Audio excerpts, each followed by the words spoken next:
Oyez, oyez, oyez. All persons having business before the Honorable, the United States Court of Appeals for the District of Columbia Circuit are admonished to draw near and give their attention, for the court is now sitting. God save the United States and this honorable court. Be seated, please. Case number 24-3005, United States of America appellant versus Roberto Adams. Mr. Hobel for the appellant, Mr. Kramer for the appellate. Morning. Good morning, Your Honors. May it please the court, Mark Hobel for the United States. I'd ask to reserve 2 minutes for rebuttal, please. Defendant Roberto Adams failed to carry his burden on plain error review to show that the inadvertent omission of the Carter prophylactic instruction actually prejudiced him and affected his substantial rights. The district court erred in concluding otherwise. Based on Doesn't matter that it was inadvertent, does it? on plain error, no, but it was inadvertent. But the district court, in order to correct that error, watered down the plain error prejudice standard and relied on the speculative possibility that the jury might have held the defendant's silence against him. How are they ever going to know actually? I mean, everything has to be speculation. There's no way to know what the jury actually would have done in any case that involves either evidentiary information or evidentiary. Correct? Right, and on plain error review, that uncertainty weighs against the defendant. You can never have plain error review when you have to just try to figure out how the jury would have resolved something in a counterfactual world. Certainly not. Okay, we've acknowledged that. In fact, this prong requires some speculation. You aren't going to have with a rare case, you have hard evidence as to what the jury was thinking and how it would have affected them.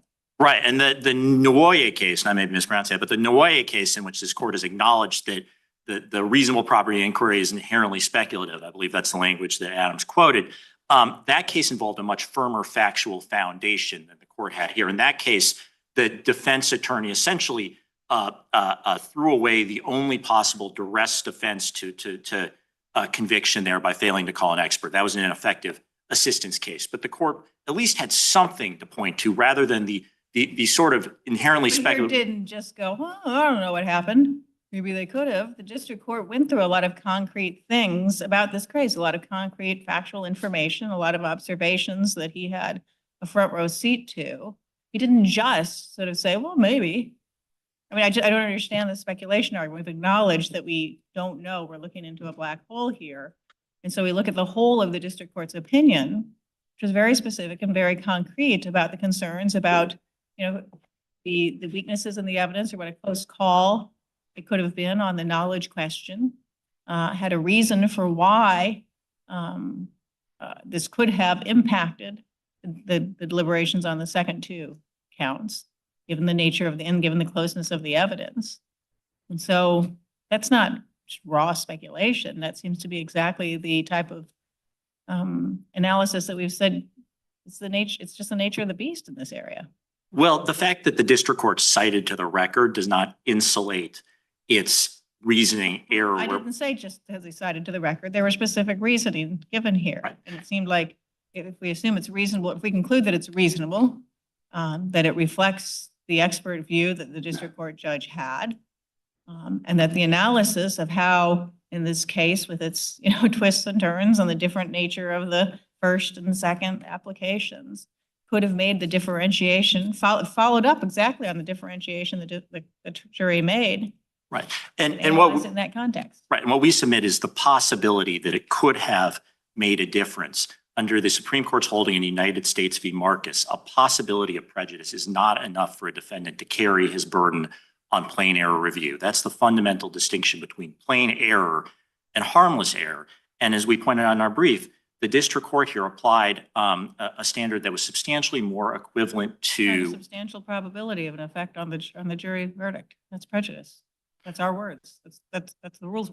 Right, and I again point the court to the actual reasoning at page 29 of the transcript of its oral ruling, where it stated, A reasonable jury could have acquitted the defendant. It may have wondered. A reasonable jury might have wanted to hear from the defendant. But that's the kind of speculation we said is just going to happen, right? He can't say, are you complaining the district court didn't say the jury would have or did? Is that the objection? I think that it relied on a residual possibility of prejudice and disregarded what we acknowledged was damning evidence on the count of conviction. Even it acknowledged damning It was evidence. a split verdict. It was a split verdict. And But doesn't that tell you something about what you could read into that as well? in this case, it does. And the district court discounted that because it found that it was not unassailable evidence. But here, the split verdict shows And that the evidence was circumstantial. Now, I know that in a jury charge, you would look to evidence as direct and circumstantial weighing evenly, that they could account for both. But still, when you look at circumstantial evidence plus a split verdict, how does that affect your Right. decision it's or argument? right. It weighs in our favor, and here's why. The split verdict is itself evidence that the jury considered the actual evidence in the case and drew a distinction between the two counts. The evidence on count 2 was absolutely stronger than the evidence on count 1 where the jury acquitted. The second loan fraud was the second time that Adams pulled the same fraud on the government. By that time, he had already spent the first loan proceeds on gambling, on vacations, not on paychecks for his small business. He had already received multiple emails directly from his loan processor that set forth requirements for the second draw loan that he knew he could not meet.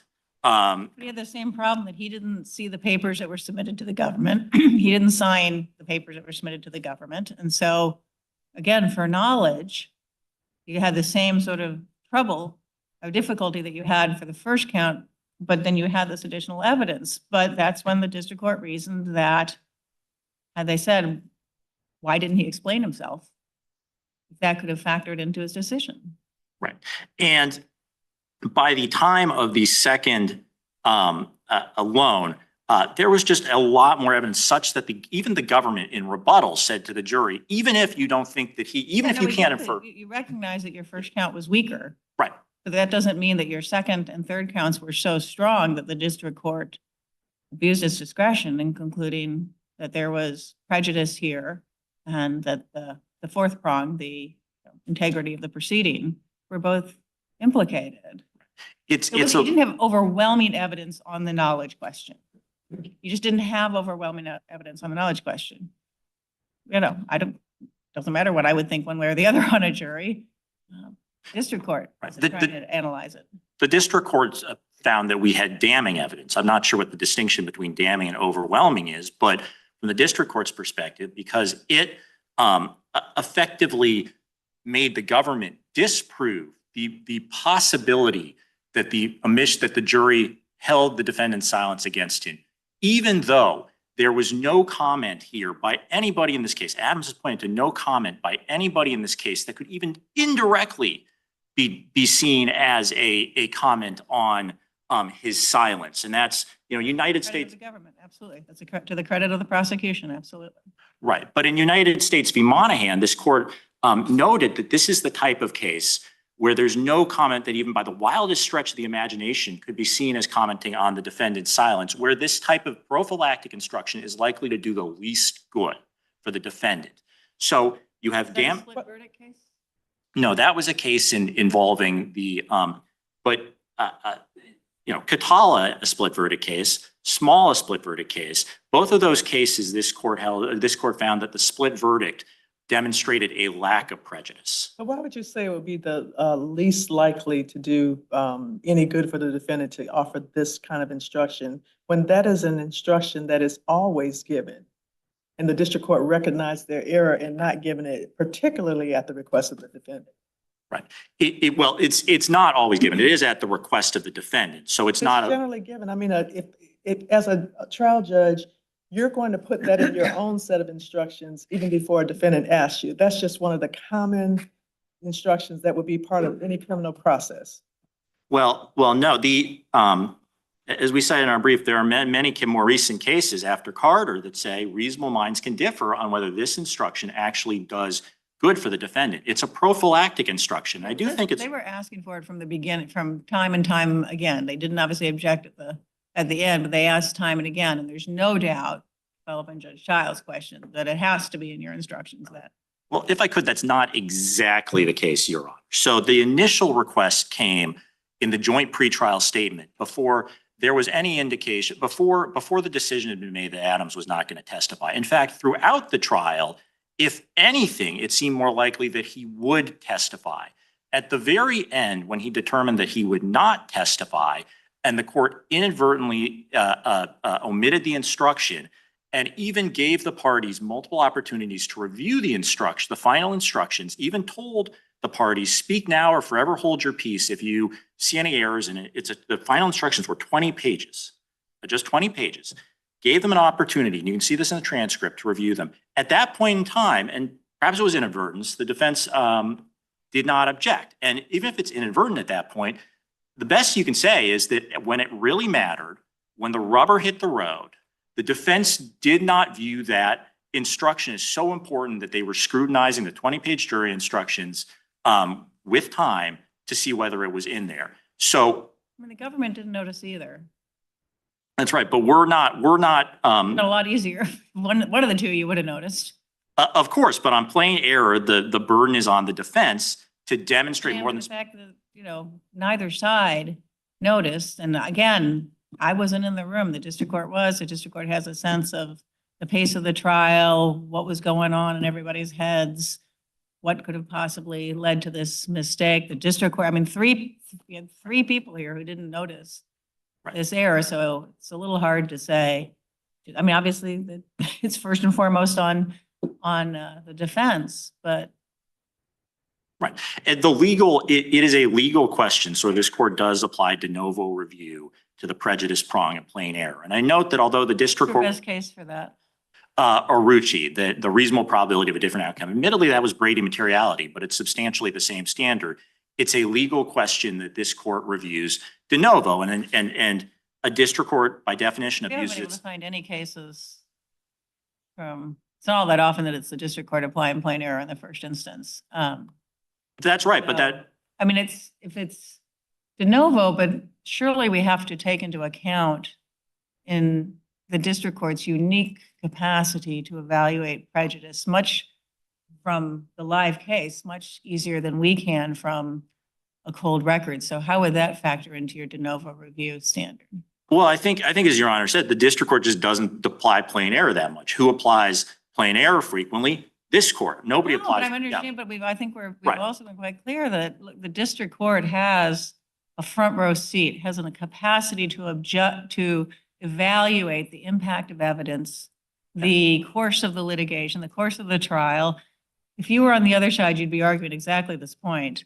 And that district court has the expert view, and that has to count for something in this analysis. You're saying that it plays no role whatsoever in our de novo review.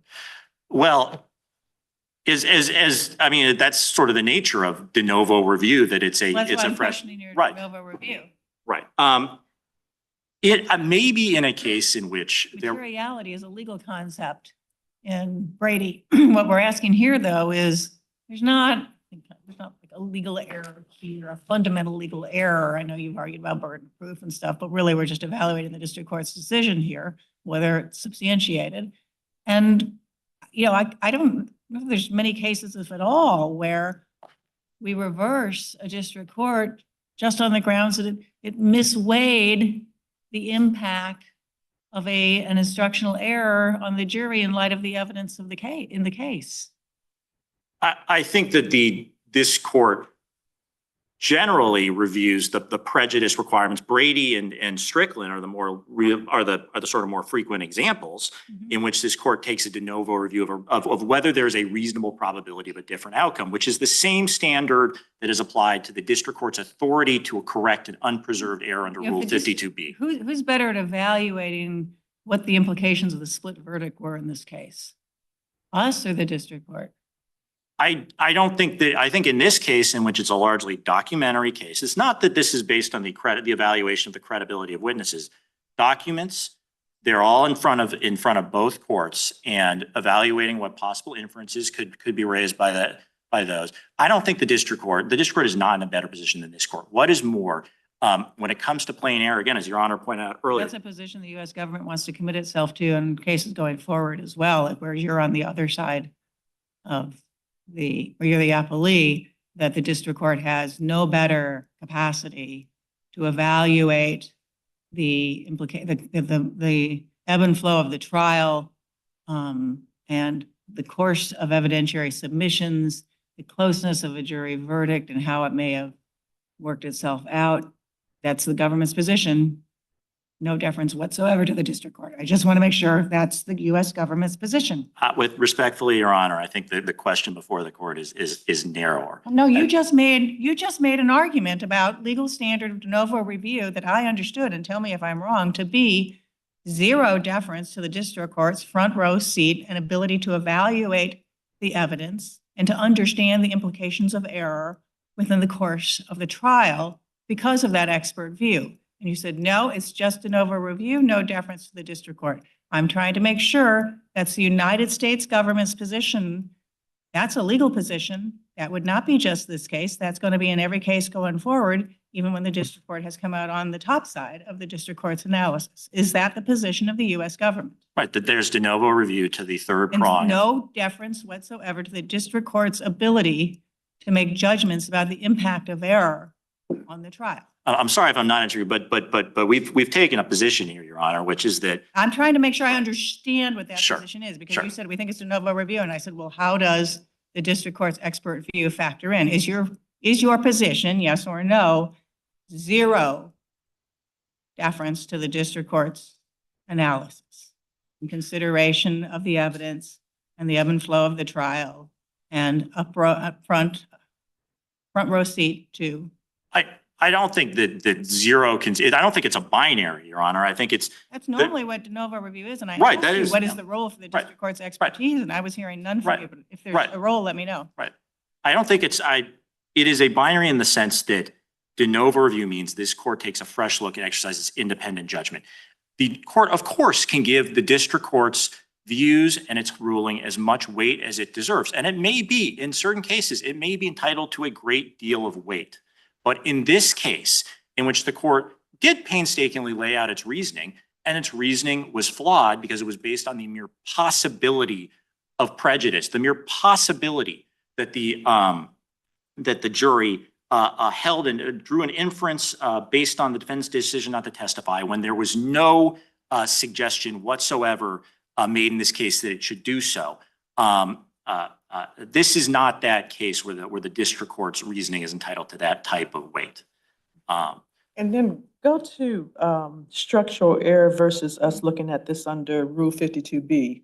What position are you taking? Do you want us to go to the Carter analysis for a structural error, or do we just go under 52B and not need to reach that? Well, Carter error is not structural error. It's regular constitutional trial error.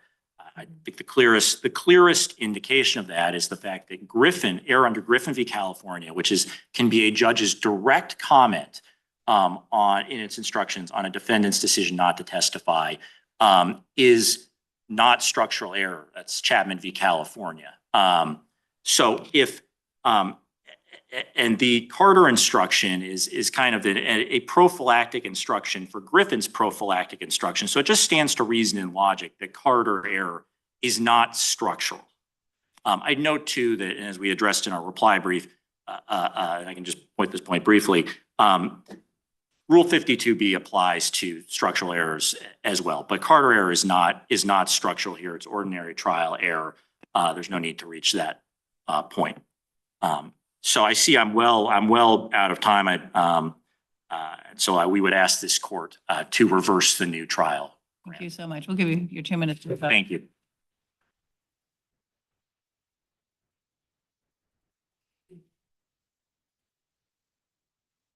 Good morning, Your Honors. May it please the court, A.J. Kramer, excuse me, A.J. Kramer on behalf of Mr. Adams.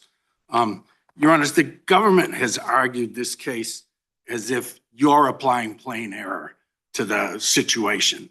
But the district court already did that. And all you're reviewing is for abuse of discretion of that. And the government has not pointed out any abuse of discretion on the district court. Its claims that the district court applied the wrong standard are simply false.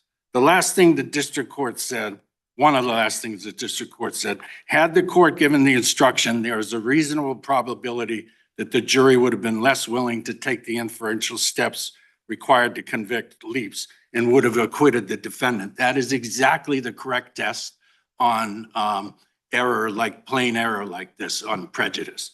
The district court then went on the fourth prong to say the parties both requested the adverse instruction. The government says not quite correct that the defendant was requesting that. Again, that is simply false. The district court said that both parties requested the adverse instruction and the court agreed. The court and parties discussed the instruction after defense counsel advised the court that the defendant would not testify, and then the court accidentally omitted the instruction. It did not catch its error, and neither did the parties. The district court then previously, prior to that, reviewed in great detail the evidence in the case, the law, and how to apply the facts to the law. Let me just, in the Baptiste case, which I cited in length in the brief, the court talked about the importance of the district court having sat through the trial. This was a 2-week trial, the district court. But this court in Catala said the same thing at page 641 to 642. We owe deference to the district court's assessment of a statement's prejudicial impact on the jury. Judge Cooper was present for the entire trial and could see how the jury reacted to the remarks. In Catala, the court went on to say, we have to accord due weight to the district court's on-the-ground judgment. And yet the government asks you to ignore the district court's judgment and asks you to ignore the statements in Catala. I'm sorry. Sorry, I apologize. I'm sorry. Should the third prong of, or as we review the district court's application of the third prong of plain error, should our review be de novo, abuse of discretion? How does it? It should On be. the one hand, it's kind of like a materiality standard. On the other hand, we've talked about the district court's, expert capacity to evaluate the evidence and the impact of error on the jury. And so I'm not sure. It feels like it needs to be some sort of hybrid de novo. I understand, and there is no case that stands for that it should be de novo review. First of all, it's abuse of discretion that I could find either. So I'm trying to figure this out. I think, first of all, it's a rare case where the district court engaged in de novo review. That's one issue, I think, and that's why you rarely see the standard for the third prong of being how you review the district court's decision. But Aruche, on which the government tends to solely rely, says something that's almost just the opposite. He said, the question we're reviewing is not whether the district court properly exercised its discretion, but whether the court properly found a Brady violation. So in Aruche, there was a legal issue first. Was there even a Brady violation? This case, clearly there was a constitutional violation by, failing to give the instruction. So that part of the case was out, whereas Aruche specifically said, this distinction makes a Brady ruling different from other new trial rulings, because whether the government has breached its obligations under Brady is a question of law. That's at page 596 of Aruche. And they had previously said about gone through what a Brady violation is. So they specifically distinguished a case where there's a Brady violation being a plain error from a new trial motion where it's reviewed for abuse of discretion. Other than that, I don't think there's any authority for reviewing the third prong, if in the rare situation where the district court has already decided that, for reviewing that de novo. It's a factual finding. The district court went through the record, and as best it could, again, as then Judge Kavanaugh said in Inouye, it's all somewhat of a speculative exercise.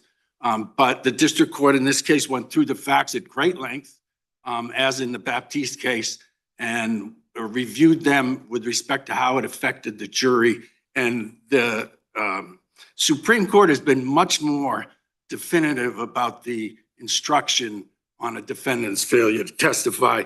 The government relied upon Griffin, but in the Carter versus Kentucky case in footnote 17, the court adopted the view that more harm may flow from the lack of guidance to the jury on the meaning of the Fifth Amendment privilege than from reasonable comment upon the exercise. In other words, they said a Carter or a Bruno or whatever you want to call it, no adverse inference instruction is worse than the comment in Griffin versus California. It's more of a violation and more harmful to a defendant. So the Supreme Court in Carter took a view, and again, that clearly it's not calls for almost speculation, because what they said is the jury will speculate. When the jury is left to roam at large with only its untutored instincts to guide it, to draw from the defendant's silence broad inferences of guilt. And that's what Judge Maida had to deal with. And he very reasonably found that, that there was a reasonable probability that the jury would have acquitted. With respect to the split verdict, that even more so, I think, shows the district court was correct.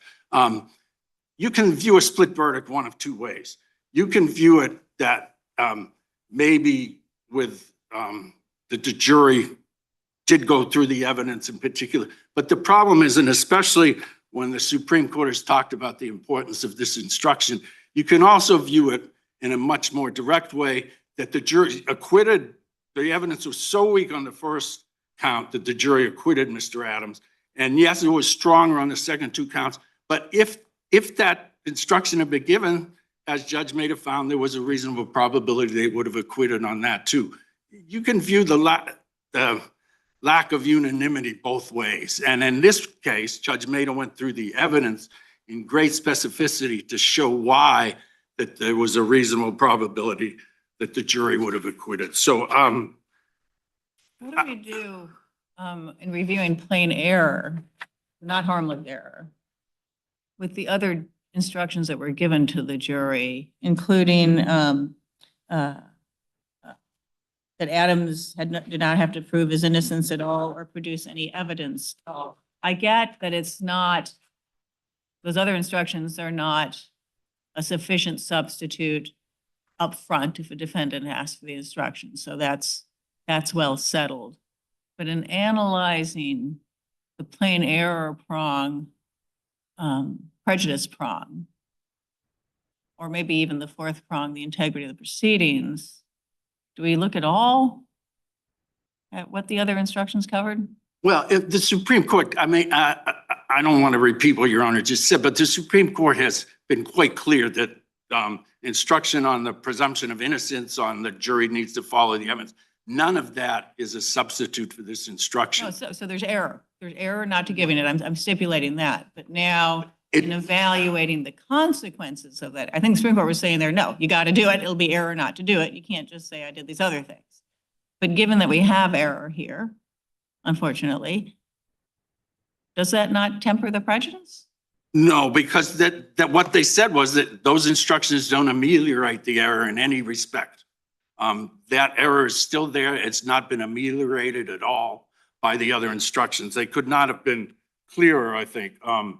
And they could not, although the jury was instructed, it may be doubted that this instruction contributed in a significant way. I mean, they're quite clear about that doesn't make up for it. So I don't see how, just because it's in plain error, that the error is still just as plain, just as prejudicial, according to the district court.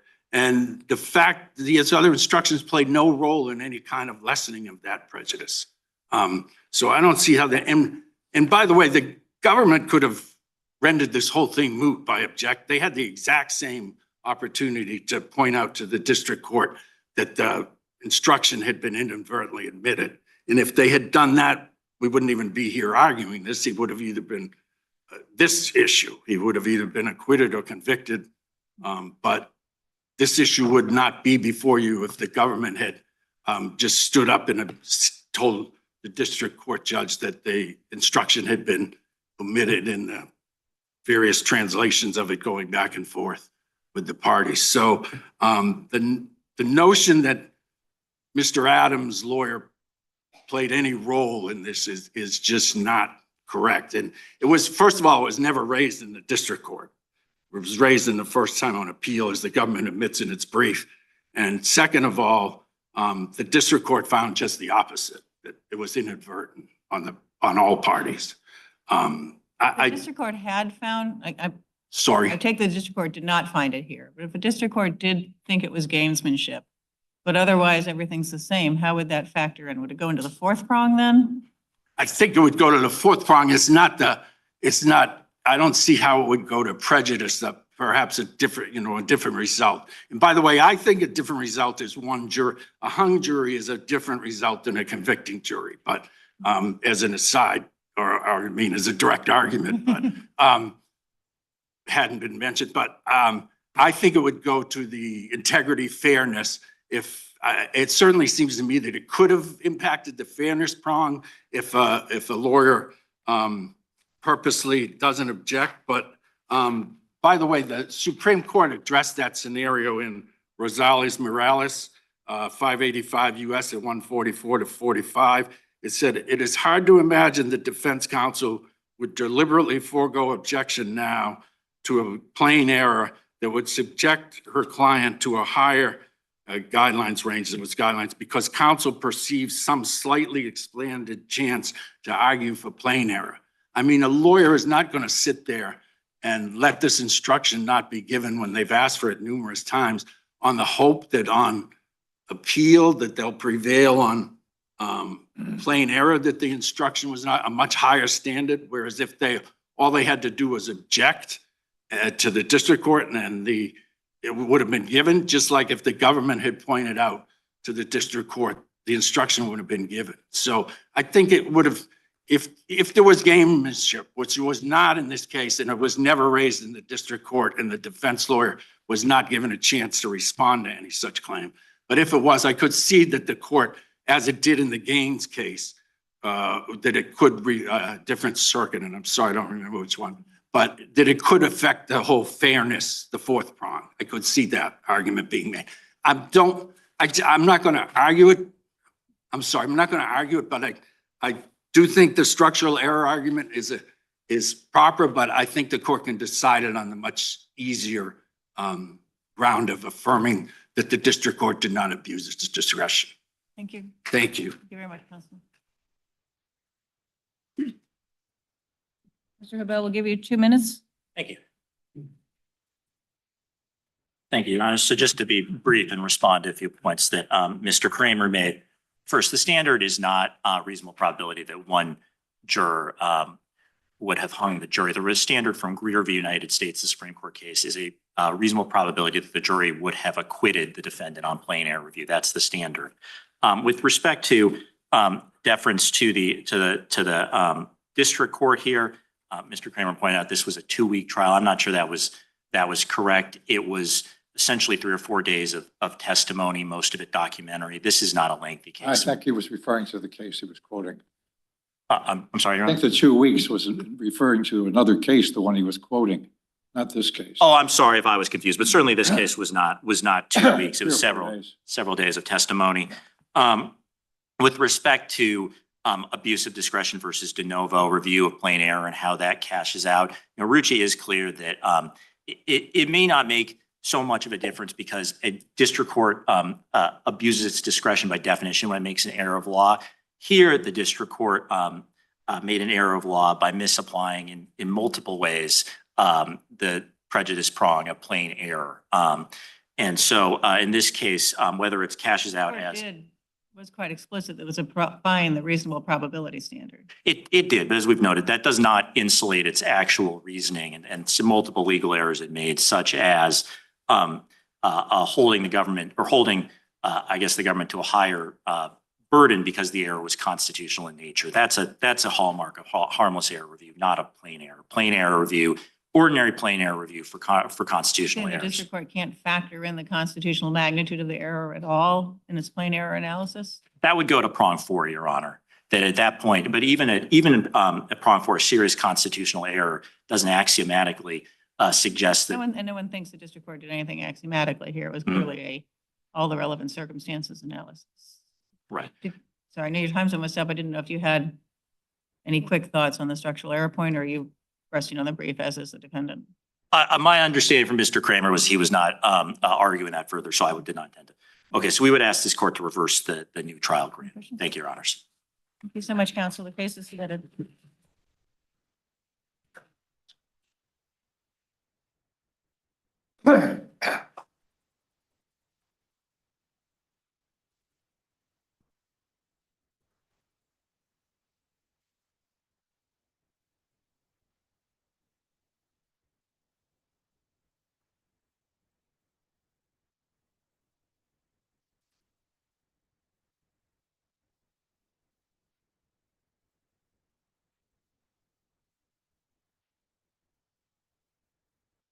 Case number 24-5076, Adam Steele and Crystal Comer, appellants versus United States of America. Mr. Buckley for the appellants, Mr. Brandman for the appellee.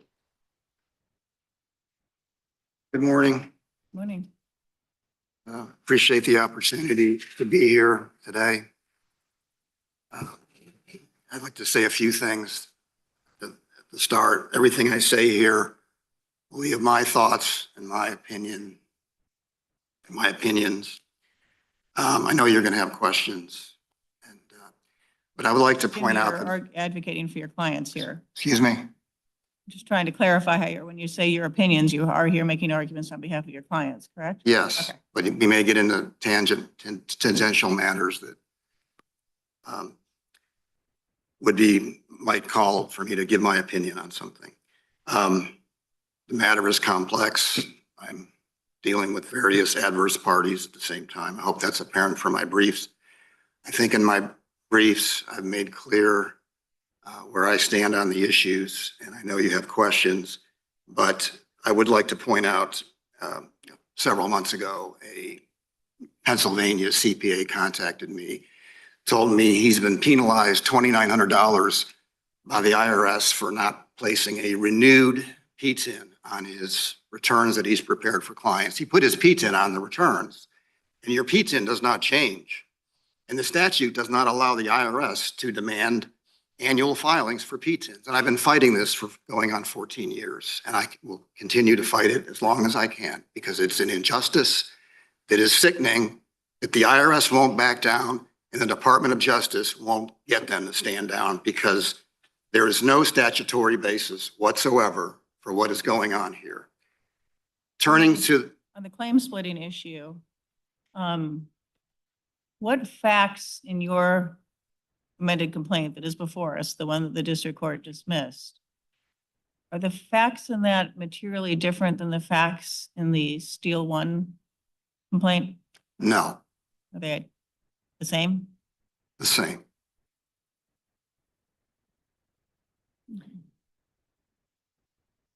Could I read from one page of the Smith opinion by Judge Lambert to go through why claim splitting does not apply here?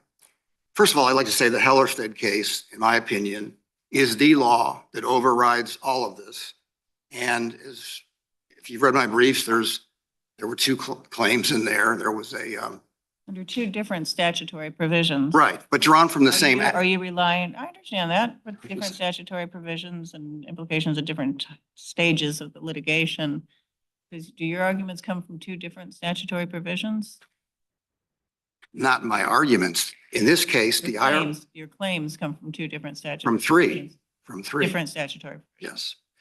provisions. And this- Different ones than the Okay. claims that Steele 1 are drawn from. No, not, No, so it's the well, same no, excuse me. statutory Let provision. me specify. Steele 1 is solely related to fees at this point. So that's under section, Let's go back to when Steele 1 started. started, I'm gonna ask my question. Do the statutory provisions that are issued there in Steele 1 that have been through the course of the case, some have come in, some have gone out, are they different statutory provisions than are being presented in your complaint No. here? No. Okay, I'm sorry, and you wanted to But- read something? what can I say? In Steele 1, the only issue falls under 31 USC section 9701, what fees are lawful. Now, there were two other claims in the original complaint, as I said, that said stop renewals and stop asking more questions than that permitted by statute. As I pointed out in my original complaint, after Loving was successful, and I helped with that case on a pro bono basis, a Minnesota CPA came to me and said he wanted to challenge the fees. So I filed a complaint September 2014 with the help of another lawyer. And we challenged the whole licensing system, not specifically struck down in Loving, okay? Well, it seemed that I needed to bring in some class action lawyers to help with the case. And I did. I did some research, and either I had to hire somebody, I brought in a firm, and they, although they didn't say it to me initially, they apparently only wanted to challenge fees. And as I laid out in my brief, what happened that resulted in these claims being taken out. And to me, that was wrong. But what was I to do at that point in time? At that point, they still put in the no excess information request claim. So I thought to myself, although the renewal's out, and that's a bad thing, if all they can ask are the questions to identify a person, which on the form W7P, which when they previously issued one P10, there was no renewal, they asked your name, your social, your date of birth, and your address, okay? And on a prepared return, and I do returns for part of my living, they get a lot more, the IRS gets a lot more information than that stuff.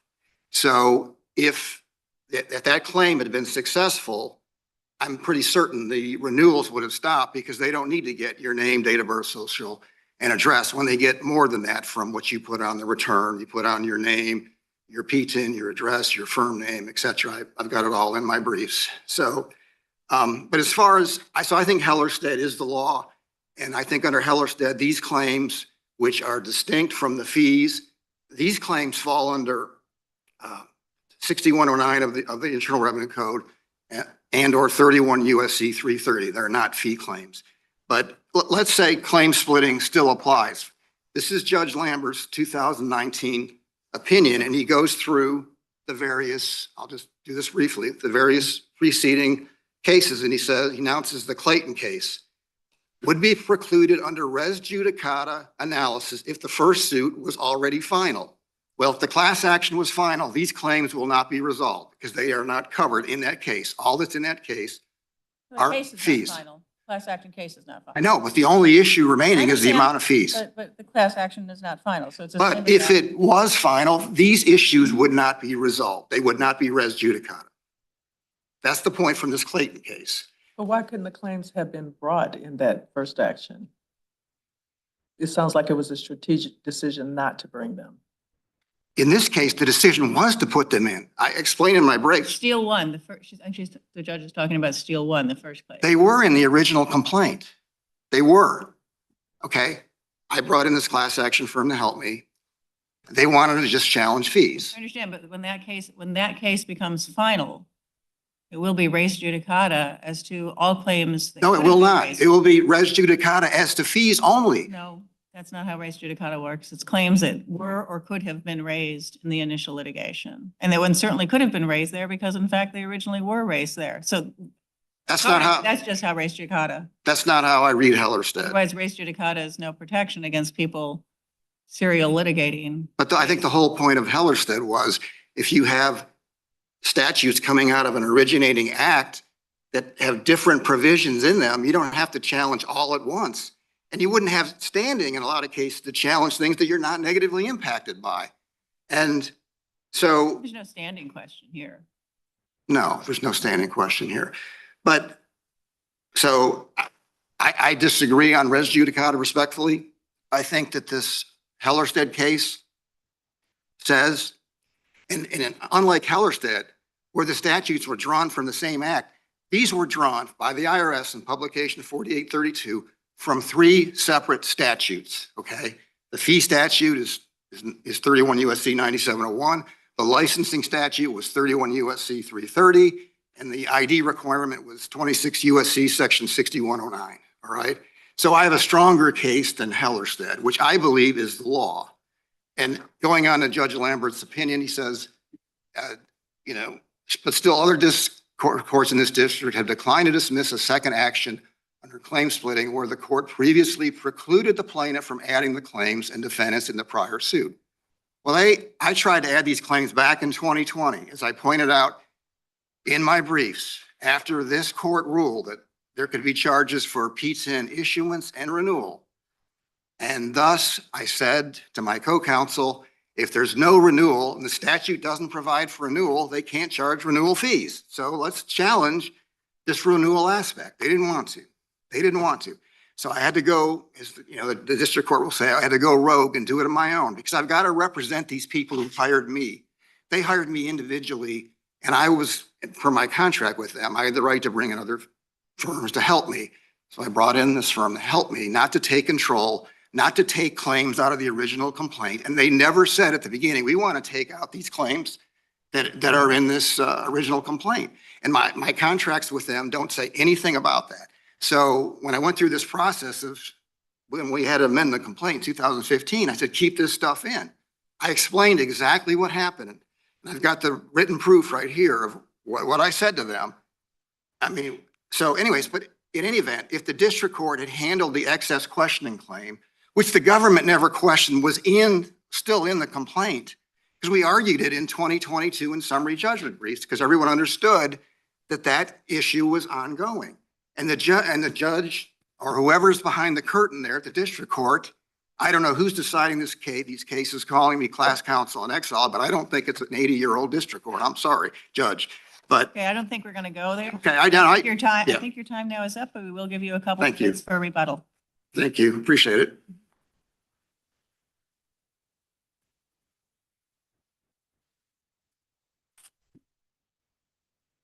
It please the court, Robert Brandman for the United States.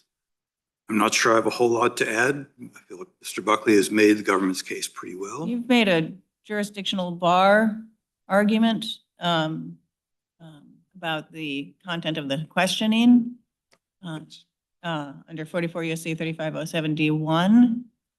As I read that, that only precludes actions against the director or the OMB. It does not preclude actions against the originating agency. That's just textually what it says. So what's your best authority that in this provision that bars review of the director's decision, director of OMB's decision, that Congress meant it barred review of every agency's, any challenge to any agency's decision to include informational content in a regulation? I don't know. I interpreted that as being, barring any challenge to the form, or I guess the substance of the. Not textually what it says, though. Okay, I didn't find a case just like this, so I may not be able to have anything to add to that. Okay. Because what is not subject to review is the decision by the director to approve or not act. That's all the provision says. What would be the point of barring suit against the director if it, why would anyone want to sue the director if they could sue the agency that is putting out the form and obtain the same relief that, Well, I'm not in the habit of answering council's questions, but I will tell you that, in fact, Congress created a whole special scheme here for review and actions by an agency, the OMB. And it may have wanted to say that this thing is meant to have a particular role internal to the government of internal policing about agency regulations. And we don't want it to launch its own avenue of litigation, because as soon as something can be sued about, it will be sued about. But we also, that's pretty well established, construe bars on judicial review narrowly. And this one, just by its plain text, doesn't apply to every agency. And so I'm just a little surprised that the government, aware of that precedent, is reading this statute, the bar, impose such a sweeping bar on judicial review. then maybe, Your Honor, I don't have an answer for that. Okay. Okay. As to claim splitting, But isn't the PRA really looking at barring judicial review from the decision-making process of OMB? That's what Is that what you're looking at this case as, the decision-making process as opposed to the overreach of the statute with regarding its authority? In other words, I'm trying to get a sense more of why you believe that the PRA precludes judicial review. Based on what? Is it the decision-making process of OMB? It's the fact that, yes, the OMB goes through the process of, or the agency goes through the process of publishing a notice of proposed rulemaking, soliciting comments, and submitting the forms to OMB, and OMB approves them. But wouldn't that be a different question on decision-making process as opposed to OMB exceeding its authority, like a challenge to the authority as opposed to just the decision-making process? I have not thought deeply enough about this process. Generally do tax litigation. As for claim splitting, I think we have established that we have the same claims, the same parties, the same court, claims that were actually brought in the Steele one, and an additional factor under weighing in favor of Judge Lamberth's exercise, the fact that the Steele plaintiffs moved to amend their complaint in the main case. Judge Lamberth denied the request. What standard of review should we apply to the district court's decision on claim splitting? De novo or abuse of discretion? All the other circuit courts I could find that it had dealt with it used abuse of discretion. It seems a little odd because the claim splitting is essentially a res judicata claim minus finality step. And applications of res judicata are reviewed de novo. So what's the rationale for applying abuse of discretion when it's making what we're reviewing are the exact same questions we would review de novo if this were a res judicata case? I think many of the cases speak of the doctrine in terms of case management. Well, that's not the only thing that it's in charge of. It also I would have thought the government would have been of the view that it protects the government from having to fight on multiple fronts simultaneously when something could be consolidated in a single case. So it also protects interests of the parties in consolidated and efficient litigation and not being spread too thin by somebody who chooses to litigate multiple cases and sometimes multiple fora. Is that not an interest of the government? No, it is, yes. Well, then that wouldn't be protected by a docket management analysis. No. I was just giving the court what other appellate courts have So the used. government doesn't have a position on what the standard of review is? No.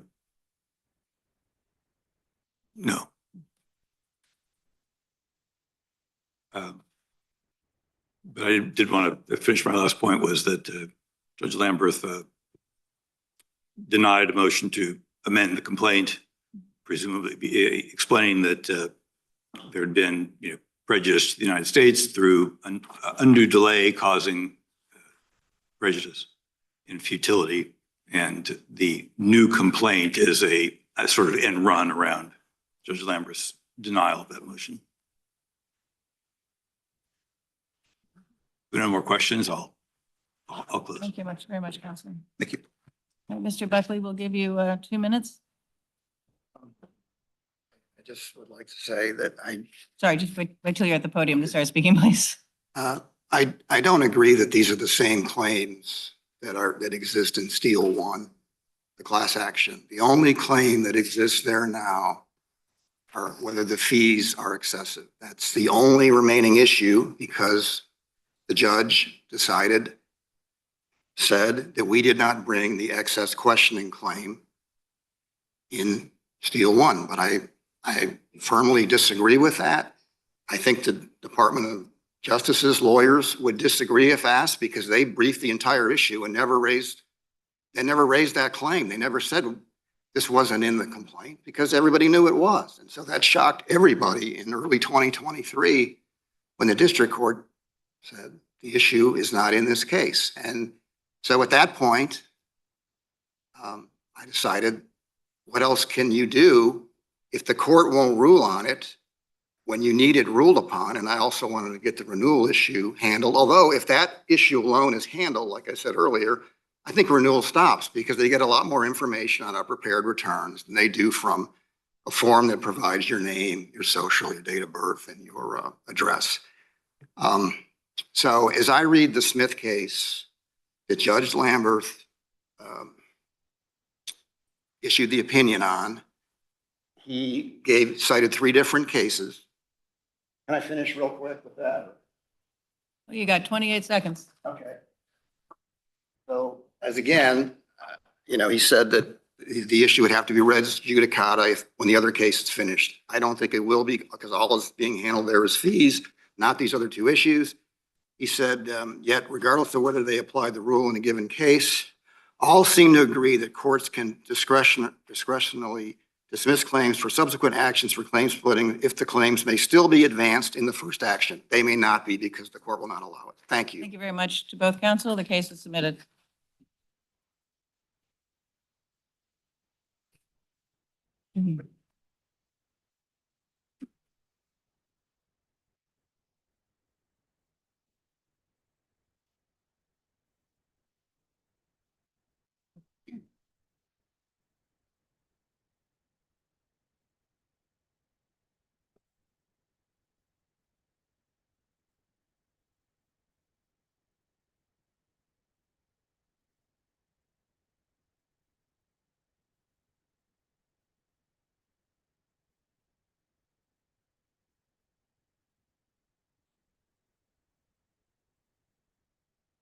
Case number 24-1050 et al. Commonwealth of Kentucky et al. Petitioners versus Environmental Protection Agency and Michael S. Reagan in his official capacity as Administrator of the U.S. Environmental Protection Agency. Mr. Lin for the industry petitioners, Mr. Abramson for the state petitioners, Ms. Buckley for the respondents, parts 1 and 2 of EPA's brief, Ms. Saint Romain for the respondents, parts 3 and 4 of EPA's petitioner for the state interveners.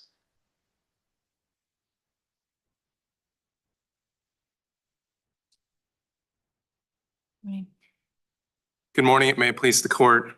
Albert Lin on behalf of the industry petitioners.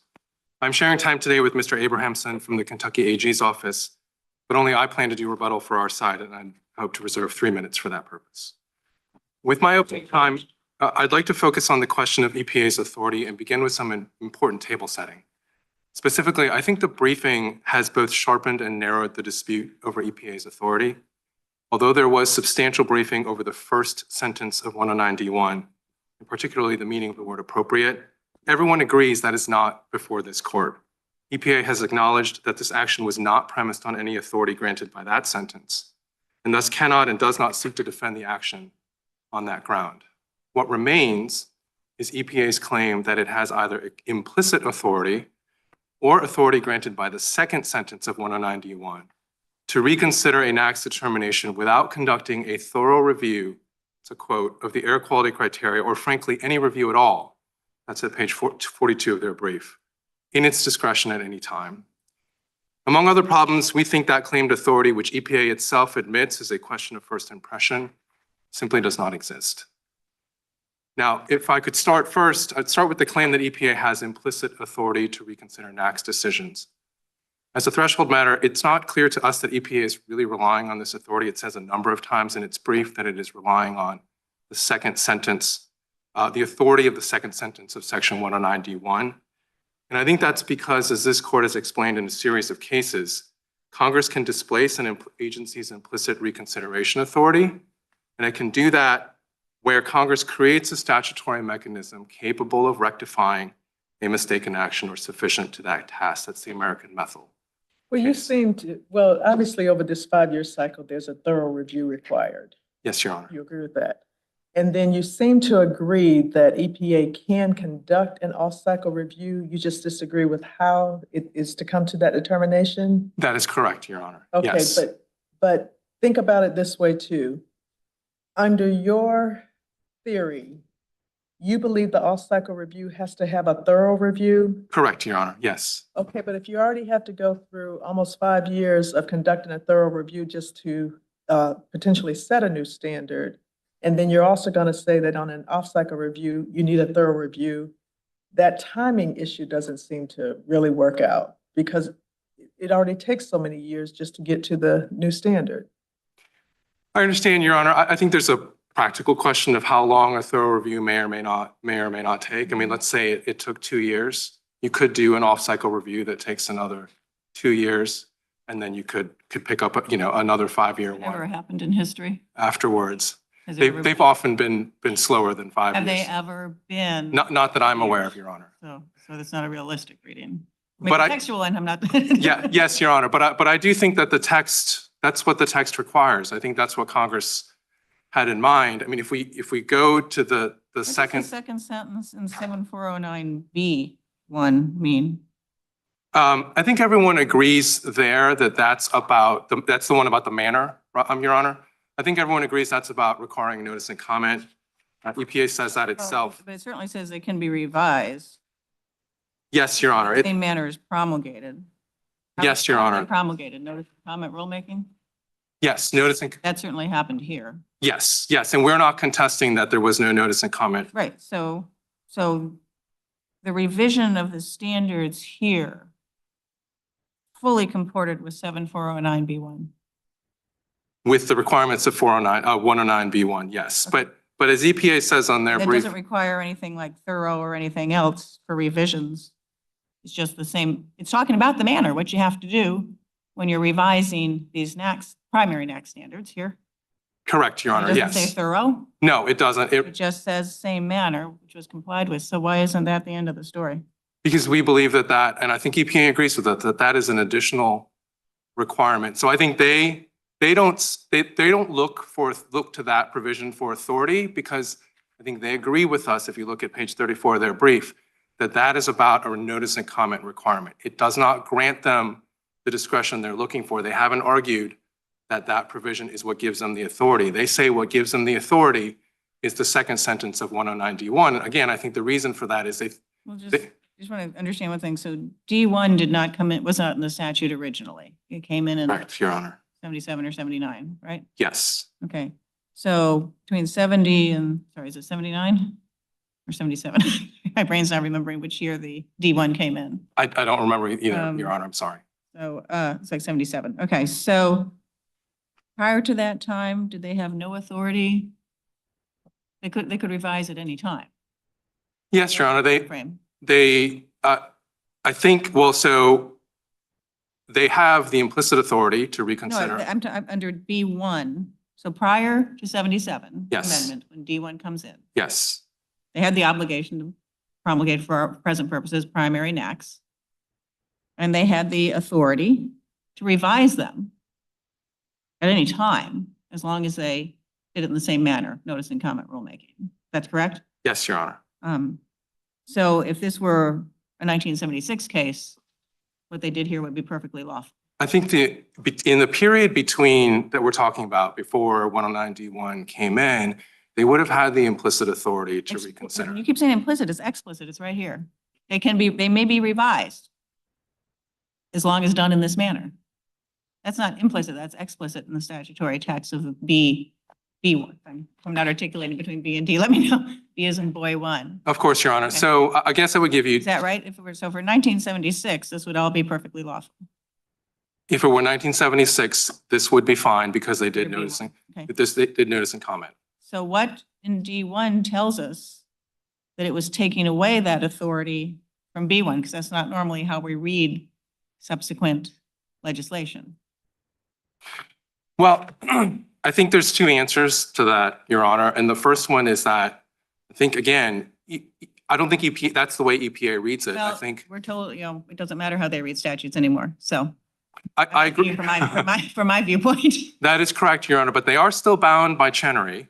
They're still bound. That's a very open question. So whether Chenery applies to a basic question of statutory authority as opposed to decision-making. So I think that's fair, Your Honor, but I don't think that question has been raised in this case. I think I'm they just are. asking you, just as a textual matter, so let's put aside what they said or not said. Just reading the statute up front textually, they had the authority to do what they did here under B1. Full stop. D1 doesn't say anything about taking away that authority. No, Your Honor, I don't think it So took why it. should we read it to confound that authority by putting an impossible framework that you said could never work, has never worked, inconceivable? It's not like it's getting easier. It's probably getting harder over time. It'll work.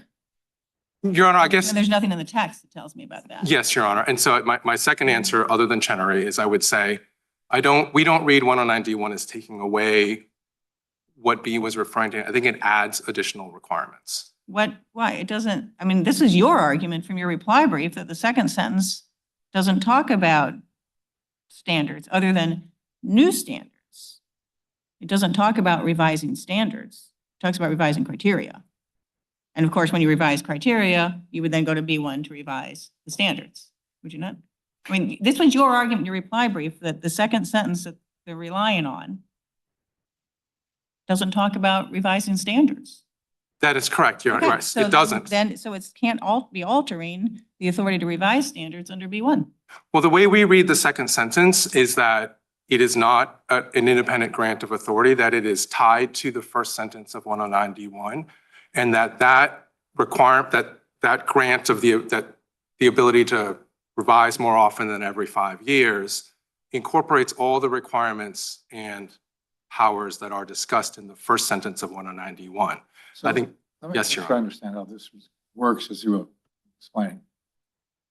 What's an example, first of all, of a criterion? What's it look like? Of an air quality criteria. Yeah.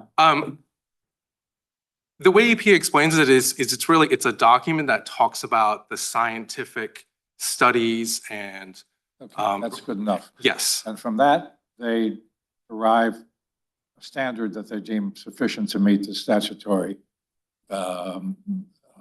margin of error. yes, Your Honor. Now, this argument on your reply brief at 14 says, look at the statute, right? The second sentence talks about reviewing and revising the criteria Yes, Your Honor. just discussed, or promulgating new standards, right? Yes, But here we have the agency revising the standard, that's right. not revising a criterion and not promulgating a new standard. Yes, it's revising existing standards. Now, you surfaced this, which seems like a very sensible observation as a starting point, but then diminished it, I guess, to say, as being not the better interpretation, in your view. Why is that? We don't think that Congress would have written a second sentence in that paragraph that just addressed those three things: reviewing criteria, revising criteria, and promulgating new standards. Even though that's the way it's written. Yes, we think that those 9 words that we're talking about are really just statutory shorthand for the much more complex mouthful that is in the first sentence. The Supreme Court recognized in the Kellogg-Brown Root case that Congress will sometimes use statutory shorthand as a succinct way to refer to something that is much lengthier and much more complex. And that first sentence says that at every 5 years, EPA shall conduct a thorough review of the air quality criteria and the standards, and then it shall revise them, as may be appropriate. Right, so I take it then, the second sentence, what you say about the second sentence on page 14 is not your alternative argument. No, our argument, we are Not saying, your alternative yes, argument. if this court disagrees with us that the 2 sentences are interlinked and that the second sentence is merely a statutory shorthand reference that modifies the timing requirements, we were saying if you think they can be decoupled, then it does not give EPA the authority they are asking for. But we don't think that is the way you should read it. We think the best reading of those 2 sentences is that one is simply referring back to the other and making sure that it's clear that EPA has the authority to do what's required in that first sentence more often and more You want to frequently. live and die on the first sentence? Live or die on the first sentence? We believe that the first sentence is what imposes requirements on their revision.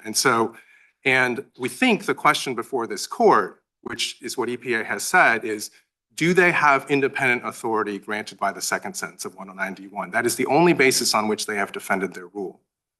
And so I think if Can I this just- court, on yes, your- I'm sorry, Your Honor. I don't want to step on. Well, it seemed to me that the interpretation you surfaced on page 14 of the reply brief suggests that that if the agency determines that there's new science and so on, it can revise the criteria or wait. In other words, if there's a 5-year period of repose, okay, new things may come along, revisions may occur after 2 years, but the standard can't be changed until the 5th year. So there's some repose for the industry. Yes, Your Honor. I think that is one way of, we think if you're going to decouple the two sentences, that is the only reading of the second sentence that makes sense, which is that in between the 5-year periods, they can review and revise their criteria. They could promulgate new standards if there's some new criteria pollutant, right, for which there has Right, but been that's not no part- pre-existing standard. But as to the revision of existing standards, that is governed by, And it is definitely nullifying B1. And yet the sentence that you are putting so much weight on doesn't talk anywhere, as you argued in a reply brief, does not talk about revising standards. It only talks about new standards. And so it's not only that you want us to read this as a shorthand for the very long sentence that preceded it, but then we also have to write in review and revise criteria or standards or promulgate new standards. And on top of reading that in, we have to say that was meant to vitiate, nullify the plain text of B1.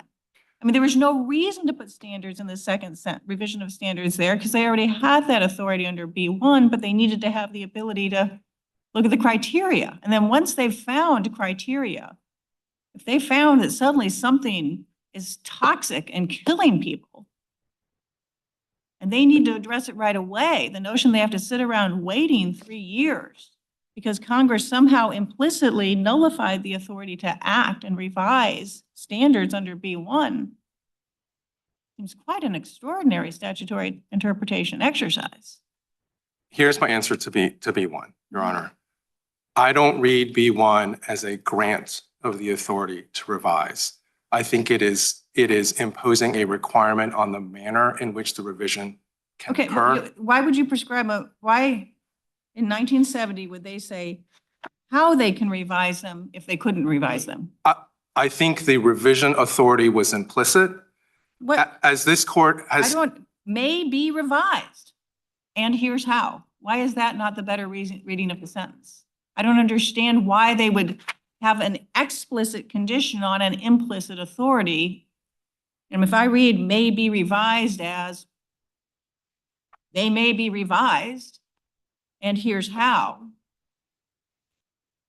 Isn't that the more natural reading than to assume that they went explicitly to tell them how to do something they weren't even sure they had the authority to do?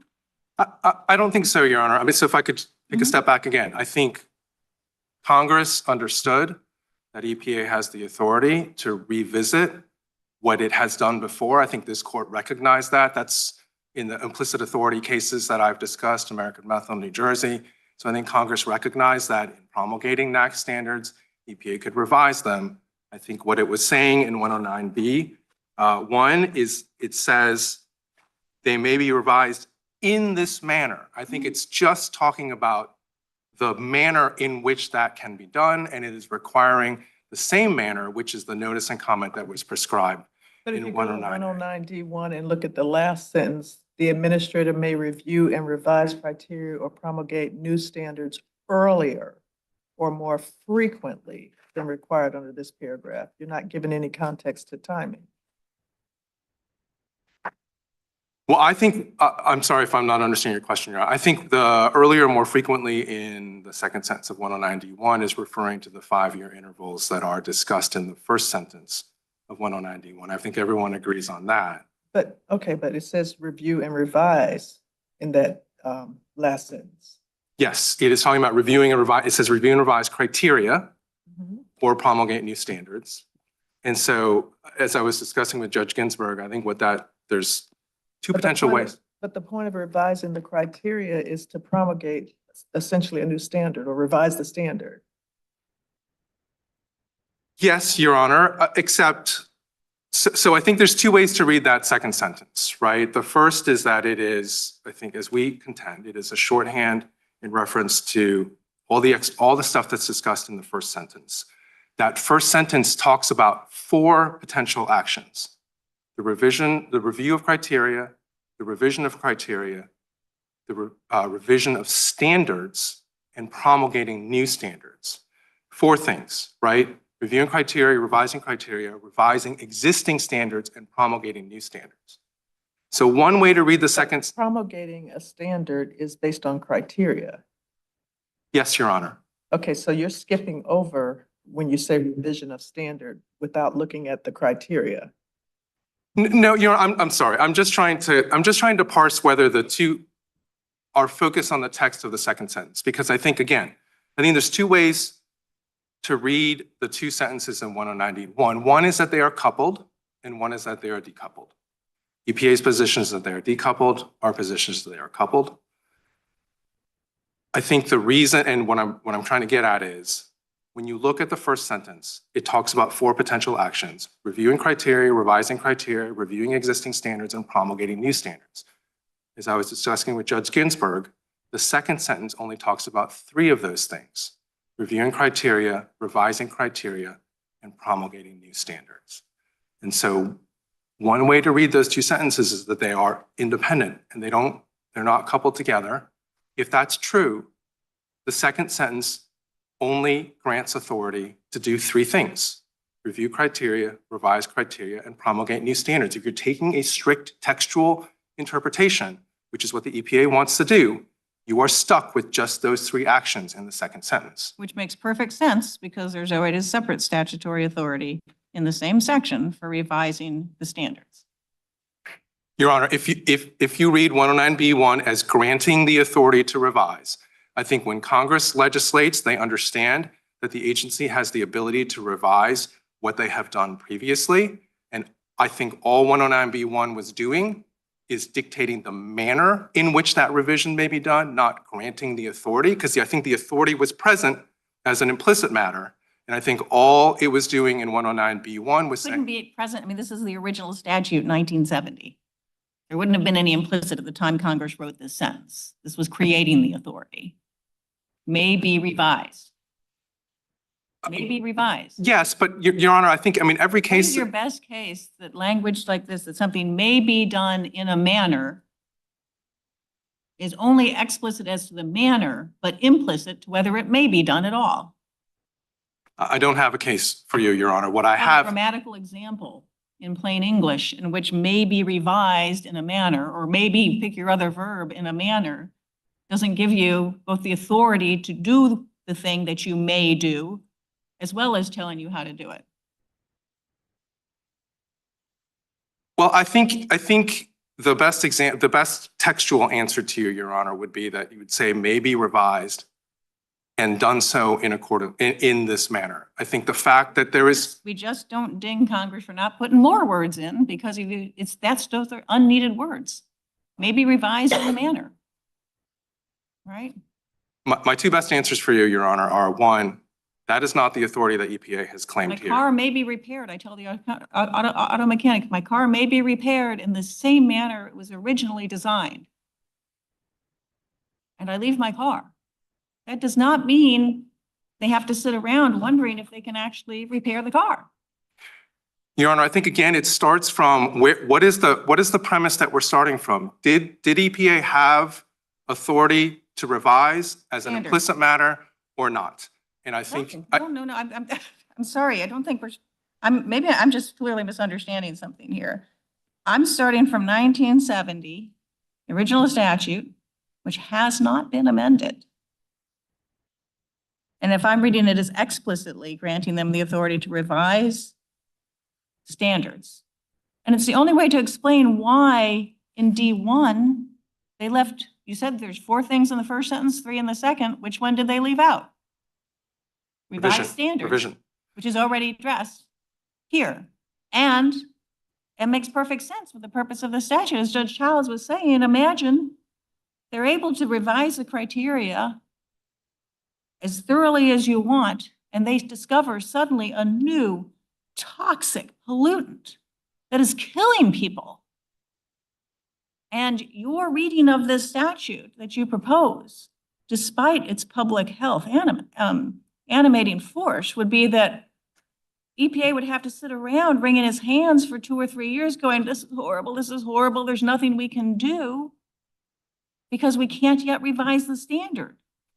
If we did revise it, we would know how to do it and notice and comment, but Congress hasn't told us we can do it. So It strikes as unnatural reading of the statute. to your hypothetical as to whether there's a new toxic pollutant, I think then they would be promulgating a new standard. So we'd be talking about It's a something, newly discovered something that's not. a newly discovered consequence, I guess. effect, yes, would be your I'm sorry, hypothetical. I guess. I'm not a scientist at all. Let me try this for you. I think if Congress had enacted the Clean Air Act in 1970, had not included, maybe revised in a manner promulgated, in the same manner as promulgated, EPA would have the authority to revise. Because I Can you think, say that one more time?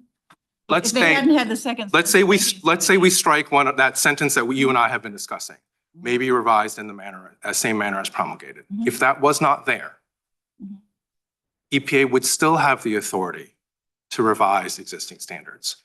And the reason for that is that, as this court has said, when Congress grants EPA the authority to do something, Mhm. it also has the implicit authority to reconsider it. Mhm. That's what this court said in the American Methyl case. That's what this court said in the New Jersey case, in Ivy Sports, right? So if we didn't have that sentence, they would have had the authority to revise a standard that they promulgated. So that, I think, is where we're starting from. And then so that if they already have the implicit authority, the way I understand that sentence is it wasn't Congress granting it, it was How do I? restricting the understand manner. That's your rationale. How do I know Congress just wanted to be explicit?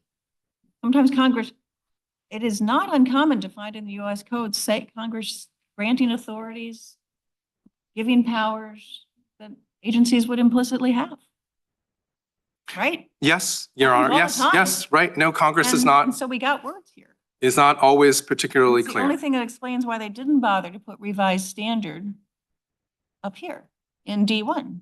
Otherwise, it's because you can't do your shorthand. I mean, basic statutory construction says we cannot do your shorthand. That second sentence brings in everything from the first sentence, because then we would have to say that a revised standard is either covered by criteria, which we know is not, those are specialized terms in the statute, or we would have to say a revised standard is covered by a new standard, but we know that's not true because these are specialized words in the statute. So there's nowhere under your reading to put all of the first sentence in the second sentence, because we'd at minimum would have to take out revising standards. Your Honor, I think the way you would do it is you would understand that those 9 words are shorthand But when referring. they don't shorthand, we could do that if Congress used one generalized word, the foregoing powers, something like that. But as you said, it would be seems strange when Congress said, I'm discussing 4 things, and then does another sentence and says, okay, now as to 3 of those things, here's another additional provision. And we have pretty settled statutory construction principles that when Congress deliberately includes and excludes language, even less closer than this, sentences right next to each other, we assume it was intentional.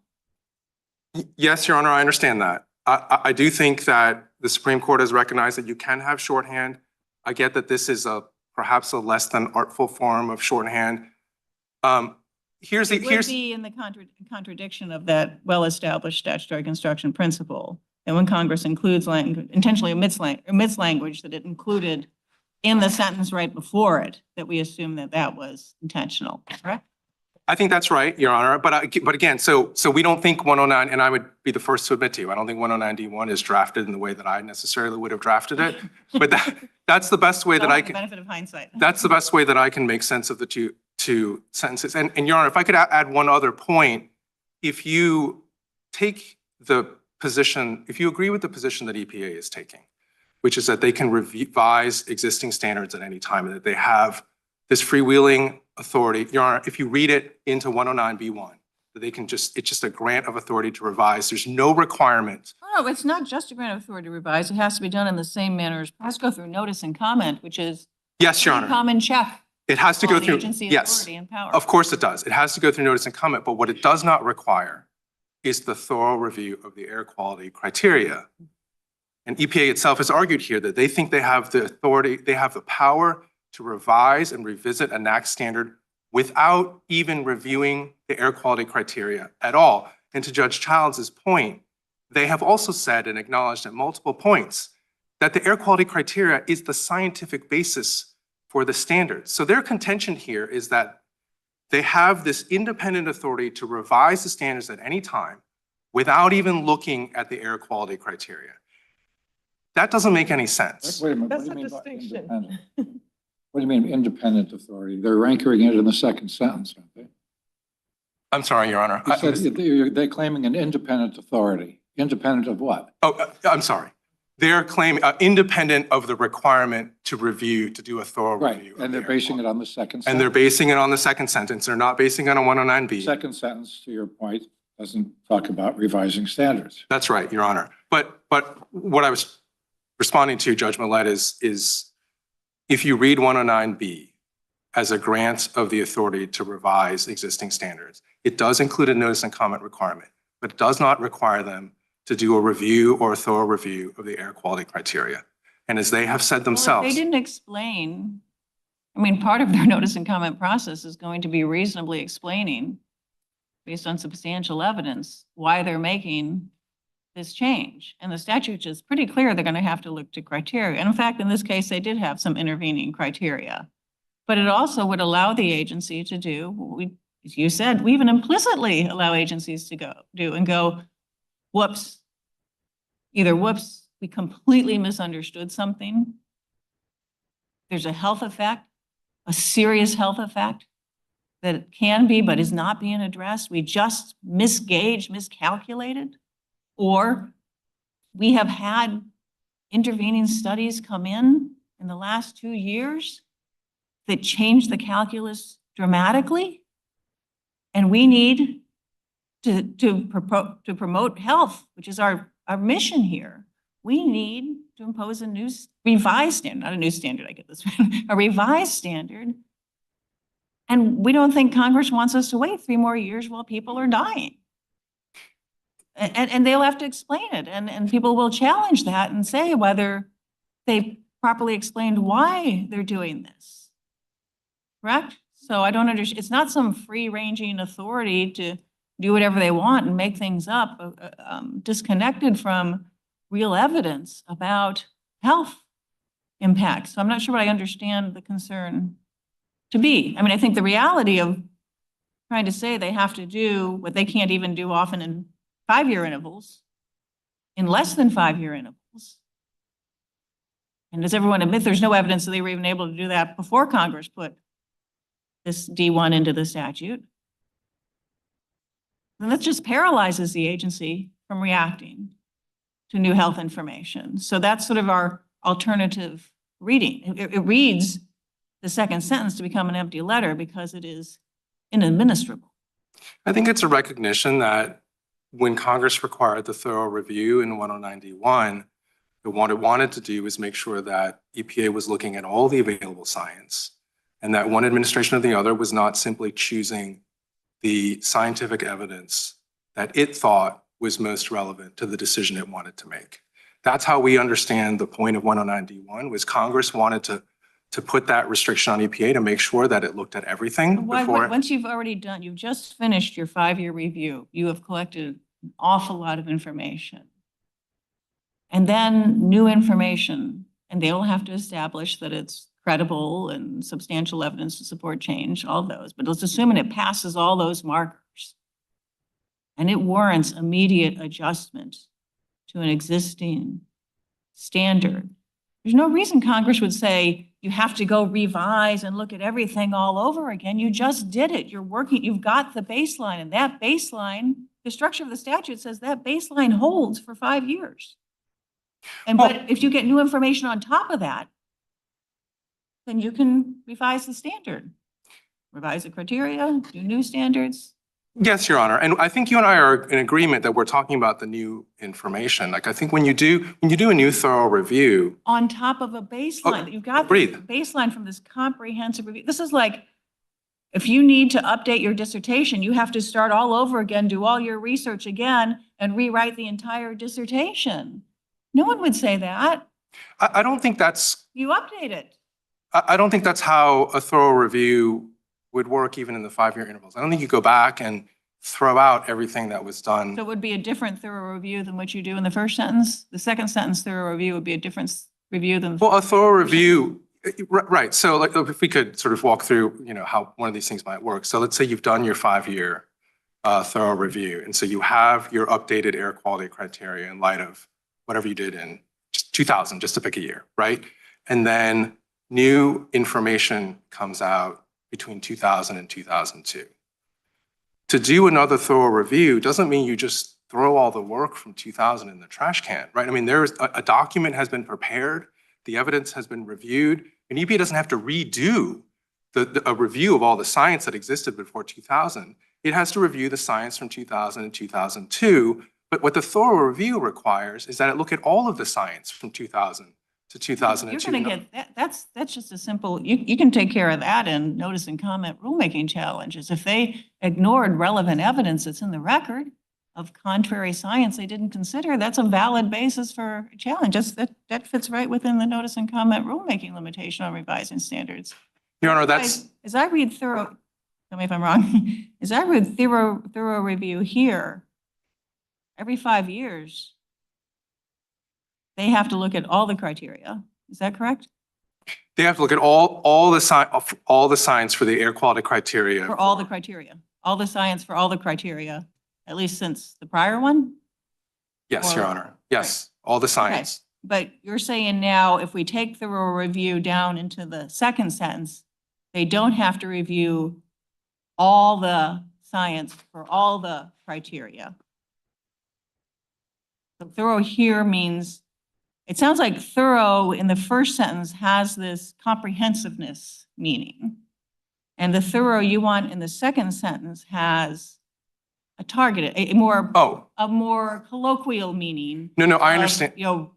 I understand your question, roll Your up Honor. your sleeves and. No, I don't think it's different, because I don't think even in the first sentence that it's requiring EPA to go back, and I don't mean this pejoratively, right? But to the beginning of time and look at all that science again. I mean, I think, I'm not saying that, I'm. right, there's been a lot of work that's been Sure. done in I'm the not last. saying that. What I'm saying is the first sentence means thorough means not just sort of diligent and hardworking. Yes. But it means all the criteria. And for our purposes, it means all of the science. No, I'm just, in sentence one, do they not, and again, tell me if I'm wrong. At 5 years, are they obligated to review information for all of the criteria? All of underlying NACs? Yes, Your Honor. Yes, Okay. every 5 years they are required to do So that. thorough there, I had read thorough there to mean comprehensive. All of the NACs, all of the criteria that are, sorry, all of the criteria that underlie all of the existing NACs. And maybe if there's any new ones you're thinking about too. That wouldn't be a review, that would be initial look. You surely got to review all of the criteria for all of the existing NACs. Certainly you can start with the prior 5-year marker, but you've got to do all of them. So thorough here means not just hardworking, it means comprehensive. It does, although that is not the point of dispute here between No, us, but then right? if you want to bring thorough down into the second sentence, they would only be able to review all the criteria, when it says review and revise criteria, not criterion, singular, this is criteria plural, they would have to look at all of the criteria. Otherwise, thorough is losing that comprehensive meaning in sentence one and becoming just the hardworking and diligent reading in sentence two. I think there's another reading of thorough review, which I think is Okay. the reading that everybody here agrees on. That's Oh. with respect to one particular criteria and one particular NACs. and thorough there. So say for this PM 2.5 in particular, it has its own criteria.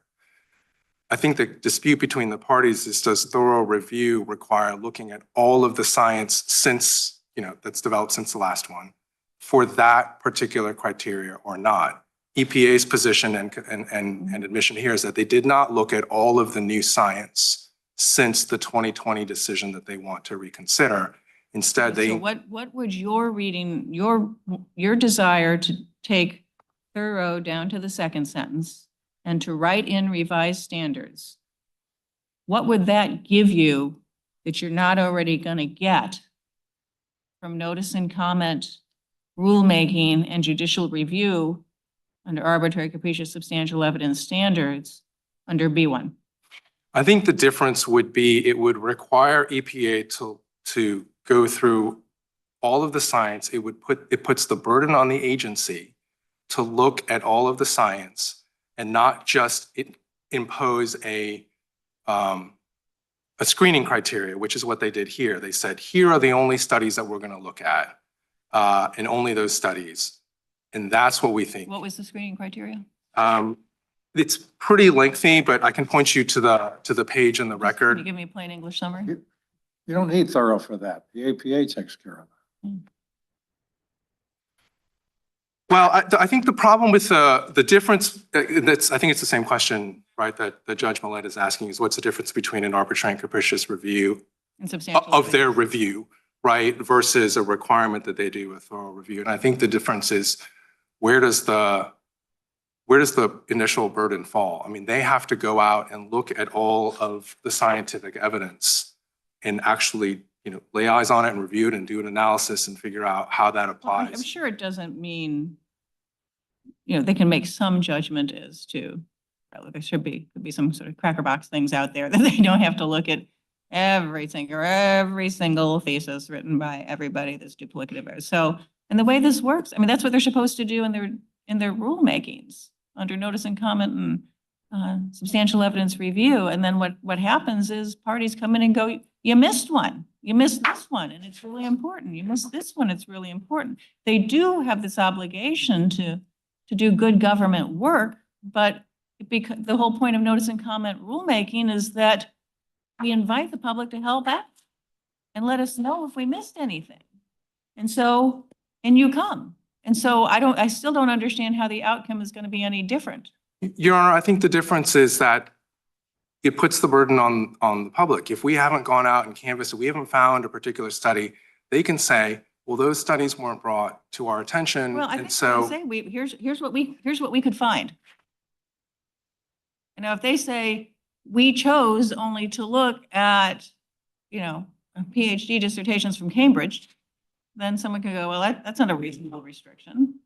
But if they say, here's what we found, and that's what we assume good faith by the agency, I assume you're not attacking that, then if they have an explicit, if you're concerned about some explicit criterion here that artificially limited the review, you don't even have to come back with a study, although it would be helpful to show some prejudice from your asserted harm. But, you can point out that what they did was arbitrary by narrowly focusing the review. But if they've got everything they could find and you don't have any ideas of something they missed, then you're going to fail under either standard. So two answers. I have the site for you. It's 89 Fed Reg 16212. And that's where they set out the criteria for their admittedly less than thorough review. Tell me where it's admittedly less than thorough. Well, they say a number of times, including in the response to comments. So first of all, they say in their brief, Sorry, I'm trying to get to the page 30, EPA did not Right. purport. Oh, hang on. I'm sorry, Your Let me Honor. get to the right tab here. Okay.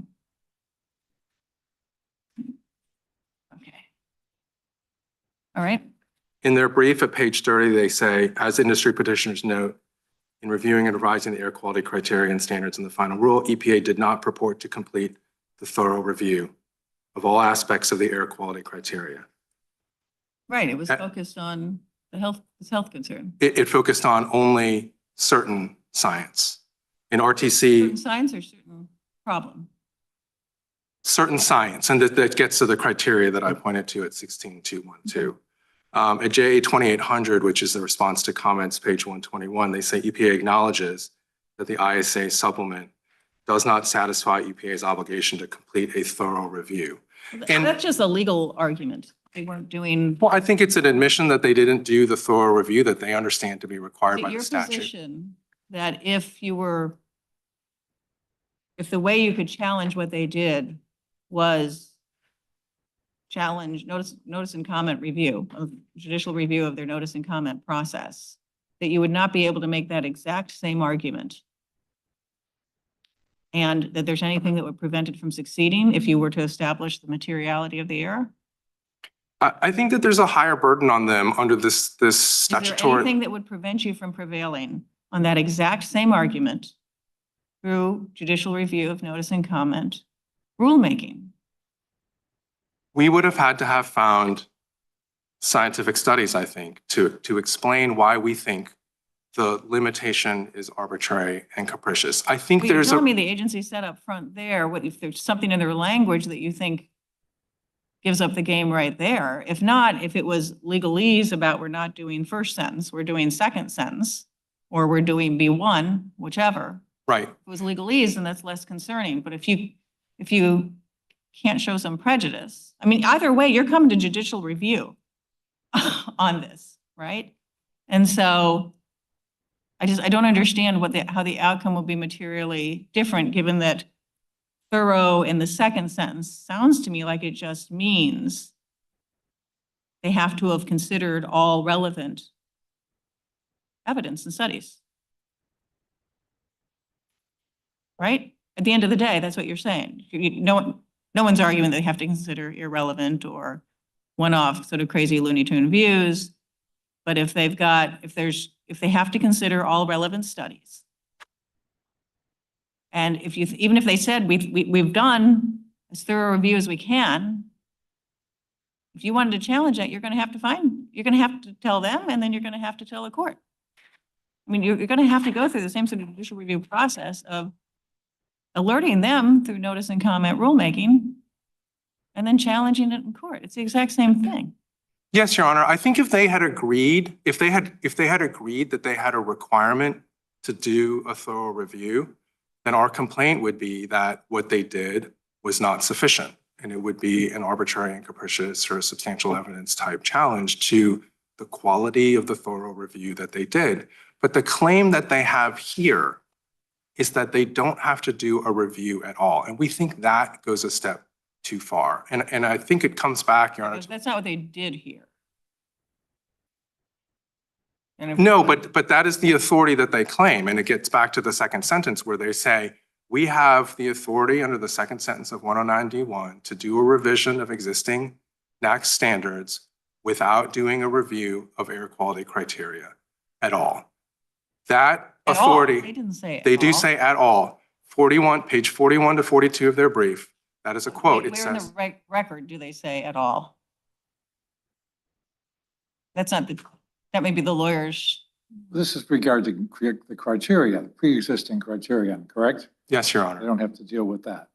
Well, what the statement in the brief is that we could revise the existing standards without review of the air quality criteria at all. And That's not so- what happened in this case. Well, if they have new data, why not? Their assertion is that that is the power that the second sentence of 109D1 grants them. And so In this case, they in fact looked at new information. they looked at some new There's a new information. Criteria. new Yes, information. yes, Your Honor, they did. But We again, don't have to, well, that's fine. We don't have to say they get everything they want in their brief. I mean, we're doing statutory construction here. and but where I was going, Your Honor, before is I think it comes back to, and Your Honor, if you think it's important to consider the continued validity of Chenery, that is something that I think the parties should brief.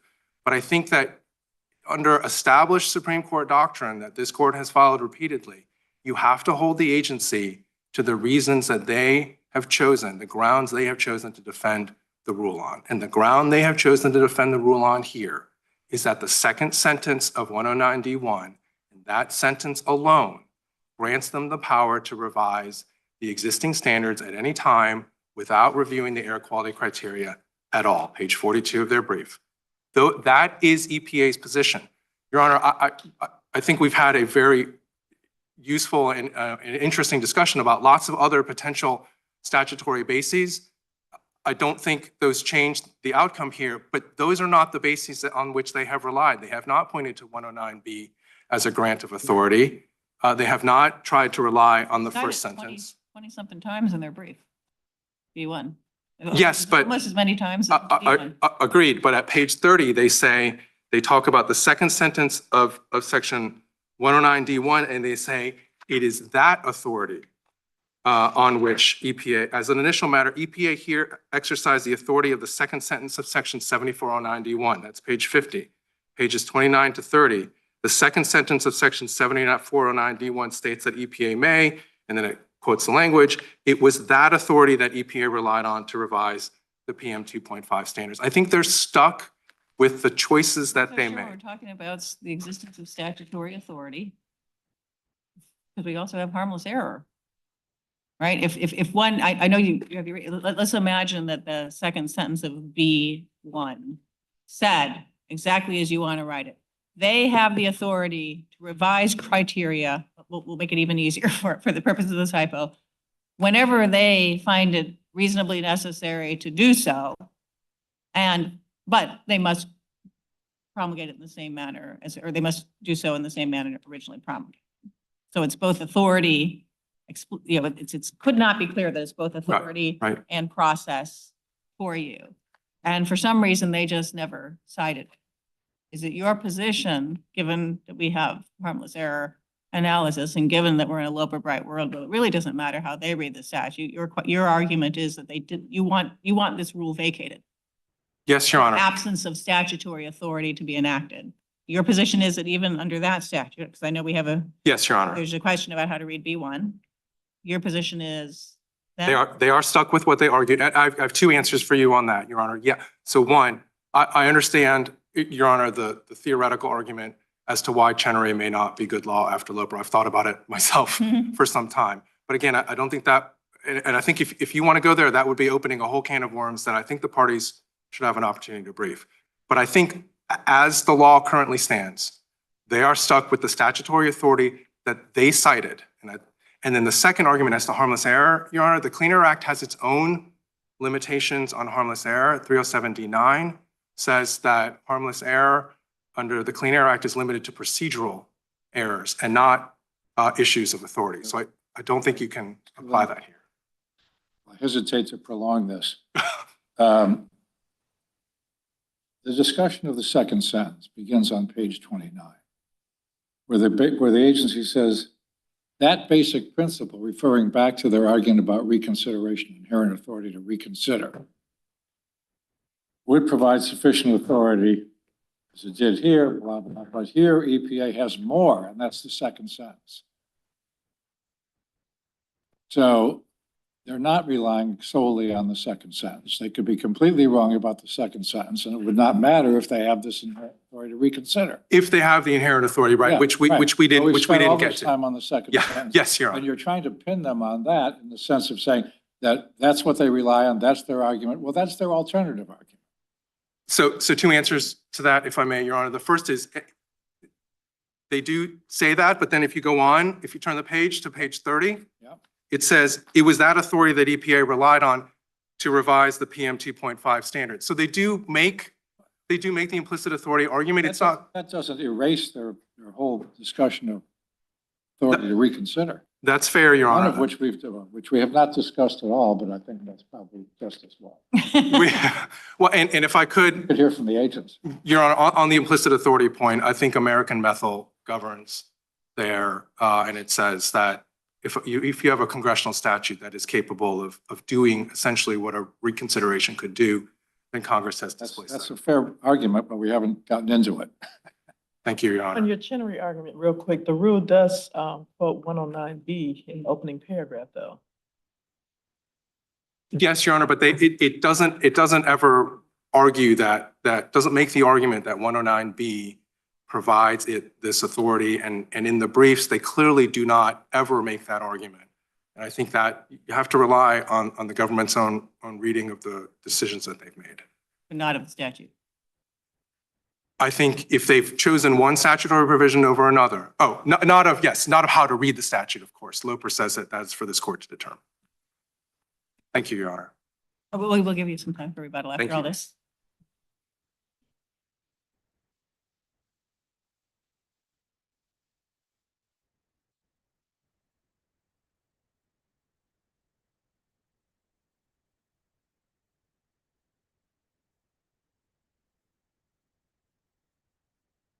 Thank you, Your Honors, and may it please the court, Jacob Abrahamson for the Commonwealth of Kentucky State Petitioners. In acknowledging it failed to conduct a thorough review here, EPA lays bare the consequences of its interpretation of Section 109D, a major regulatory decision, one that Congress designed to be driven by updated science, is subject to quick reconsideration based on changed judgments alone.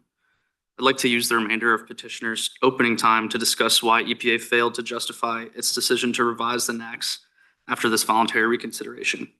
I think the best starting point is to work backwards from EPA's decision to place less weight on the uncertainties that were present in 2020 and ask whether that explanation was reasoned under FCC, Fox Television. So again, the best starting point is on JA 237, final rule page 16-276. EPA makes clear that a lot of work is being done by its recognition that there are uncertainties and limitations, but judging that it's appropriate to place less weight on those uncertainties than the then administrator placed on them. Because they've got new information. Would that be unreasonable to, things are rarely perfectly certain in science. So, but if they got new information that reduced uncertainty, would that be unreasonable? In general, I think the answer is no, that there's a world where new information that reduces uncertainty, it could be reasonable to rely on that information. And if we read their decision as concluding that uncertainty had been reduced in a relevant amount, then that would be permissible. I think under an arbitrary and capricious analysis that yes, it could be permissible, but we're disputing. And so the fight here is whether we read their decision as concluding that uncertainty was reduced in a materially relevant way that warranted a change in standards. That's what this debate is about? Yes, okay. That's right, Your Honor.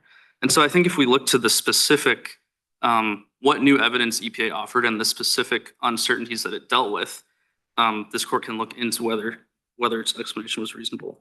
The two pieces of new information that I think are doing the most work are new epidemiological studies that EPA added to its in the supplemental ISA here, and new accountability studies. We also have to start from in 2020, the agency recognizing that it was itself uncertain whether the NAAQS that it was not sticking with, retaining, was sufficient to protect public health. Okay, so that's the baseline we start from. That's part of the baseline we're starting from. That's part of the baseline we start from. So they were even unsure in 2020, unsure in the opposite way from what the outcome you want, which is like, we're not sure we should be sitting on this same number, but we're doing it for now. And then they come along with some more studies that strengthen the concern about health effects, morbidities, cardiovascular consequences. And I think that it was irrational for them to act because. And I think the last part of what you said is where the heart of this debate is, because in 2020, EPA looked at these studies and said that it pointed out that they cannot alone identify specific levels. There are increasing uncertainties at lower PM 2.5 concentrations. And here in 2024 at JA 210, it identified the same basic uncertainties. And as a way of resolving them, I think it did look to two places to do most of the work. That's by adding.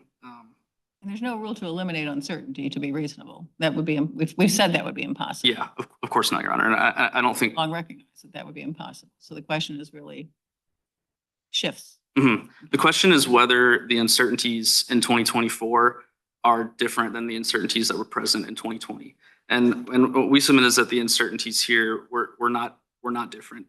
And that. But you agree that there were additional studies that further documented the risk and showed that a different NAC standard, I mean, they plotted the whole thing out and found out that a different NAC, the way they have always calculated which NAC standard to adopt with the reasonable margin of safety, that they had new dots on the chart. Mhm. And that changed which one was now the one from which the referral point for setting the standard. Well, We so. haven't attacked that study or any of these studies they considered as irrational or unreasonable or improper considerations. No, Your Honor, just the way that EPA relied on them here in that, Okay, but did it rely on them in any way that it hasn't always relied on standards? And that is on these, sorry, excuse me, studies? And that is to gain the information, you find reasoned studies, and you plot out sort of where their numbers are, where these studies are setting the causal air quality standard, and then they work from the lowest one and sort of round down a little bit. well, that's not the approach that EPA took in 2020 because what I it, understand that, but that's what they've done every other time. yes, Okay. but I think that when we're What in, they've done every time except 2020, when they recognized they were uncertain whether they really should be sticking with the number. and I think that this isn't like every other time because this is a reconsideration and it's not simply, I think when we look to cases like the Mississippi case, I mean, this court has several cases and that are after a thorough NAAQS review, EPA, I don't want to say a clean slate, but it's certainly working from a new slate in that it's conducted this full thorough review.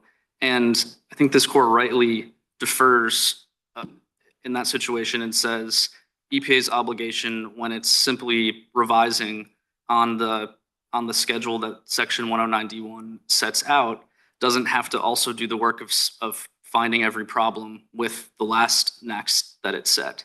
But when EPA is revising, I think it doesn't raise the bar, but it requires EPA to answer the question of what they got wrong the last time around. And part of what Say wrong, this is not a question of wrong. This is a question of, we made one decision based on information we have, and now we have new information, and that changes decision. That doesn't mean the prior one was wrong. We make decisions, often on records presented to us, that different records might require different outcomes, but that's just how the system works. Yeah, and that was not the right word to use. I should say that it has to Outdated.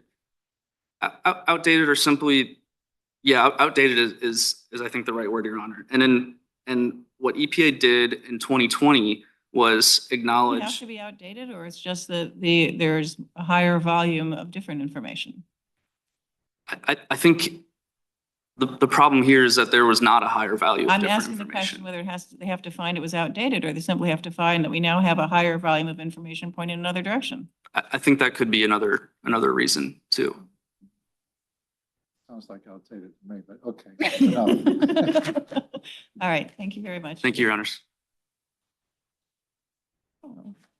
Otherwise, I'm going to feel outdated.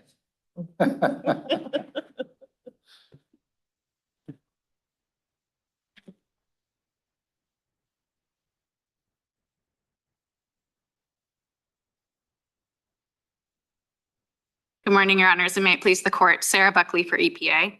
I'll be addressing parts 1 and 2 of our brief, which encompass EPA's authority to revise the standards as it did here, and its lack of authority to consider costs and related factors. My colleague, Ms. St. Romain, will then address parts 3 and 4, which encompass the record support for the change. With us at council table is David Orlin of EPA's Office of General Counsel. So starting with authority, I think that our disagreement with petitioners boils down to this. What is subsection D1 meant to do? In our view, D1 instructs EPA to regularly canvass the science and then to update its criteria and revise its standards consistent with that science. That's the first sentence. In the interim, however, if EPA has reason to update its criteria or revise its standards, it certainly may do so. That's the second. Hang on. Yes. So the second sentence is you can certainly review and revise your criteria. But it doesn't say revise standards. B1 says that. Can you tell me why I'm wrong to think that you have the authority under B1 to revise standards, as long as you go through the notice and comment rulemaking? Absolutely, Your Honor. I think you are correct to read B1 as indicating that Congress conferred that Indicating or authority. stating? Well, stating, Your Honor. Those are different things. Right? Do you think the authority is only implicit? I don't No, know. no, Your Or Honor. Maybe revised as anything other than authority, but I'm being told that nobody else reads it that way. No, Your Honor. I think it's useful to look at that and note that it does state that EPA may revise in the same manner as promulgated. So if you have authority under sentence 2 to review and revise criteria and say Yes. that disclosed a need to make a change for health purposes, then you would go to authority to do that revision. You could go to B1, Your Honor, but I would say EPA's action here is also properly invoking D1. And I think I'll try to cut right to this promulgate new standards issue. I think the best way to read what EPA did here in revising the standard was that it was promulgating a new standard. I think you can see that by looking at the header of D, which explicitly says it is about reviewing and revision of criteria and standards. Was that heading part of the statute itself, or was it added by the codifiers? Is it part of the public law? Oh, that is a good question, Your Honor. I don't have the answer to that, but I'd be happy to follow up on that. The other way that we know that what EPA did here was promulgating a new standard in revising the suite of standards that apply to particulate matter is that the former standard, the then operative standard from 2013, still resides in the CFR.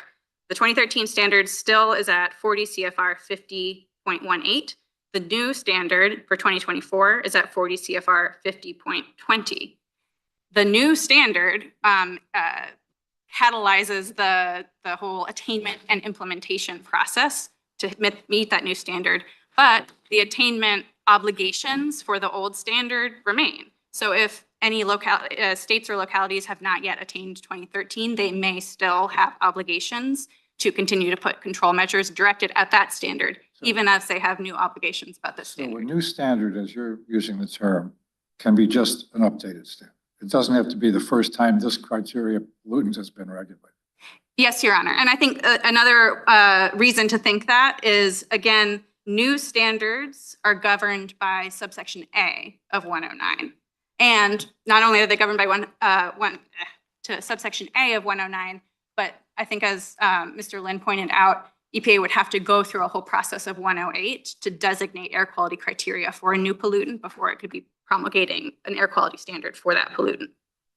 So I think it's instructive to look back at the statutory history as you were doing, Judge Millett, and note that, yes, prior to 1977, D1 didn't exist. We had A and we had B that had that same sentence, such primary standards may be revised in the same manner as promulgated. So when Congress added D1, what do we think Congress was doing? I just wonder, so much briefing about implicit authority. I'm just confused then as to why that's all there if you're reading B1 as explicit. I think that perhaps all of the parties got a little wrapped around the axle of subsection D, because that is the argument that was raised in comments and is raised here. The argument that we understand petitioners to have been making was that the existence of D displaces authority. And so we focused our briefing on explaining, no, this is not displacing any authority. It's not a proper way to read that text.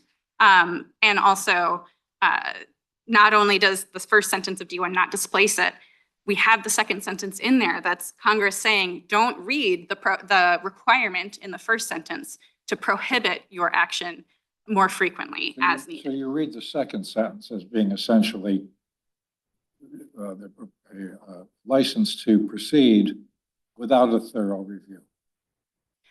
Yes, Your Honor. And I What think, kind of a review is that? Somewhere between thorough and slapdash. What is it? right, I think that it's not fair to characterize what EPA did here or the authority that EPA thinks it has is to revise standards in a slapdash fashion. Perhaps making more concrete what EPA thinks the thorough review is could be helpful. When EPA undertakes a thorough review, it starts by canvassing all of the databases of scientific literature, searching for evidence on all of the different health effects that are covered in the criteria. I mean, it's just revising a standard without going through a thorough review, then what? Well, and so then that creates the document, the integrated science assessment. That's the embodiment of the air quality criteria. When it then makes a decision whether to revise a standard, it has to go and review that document. And that's what EPA did here.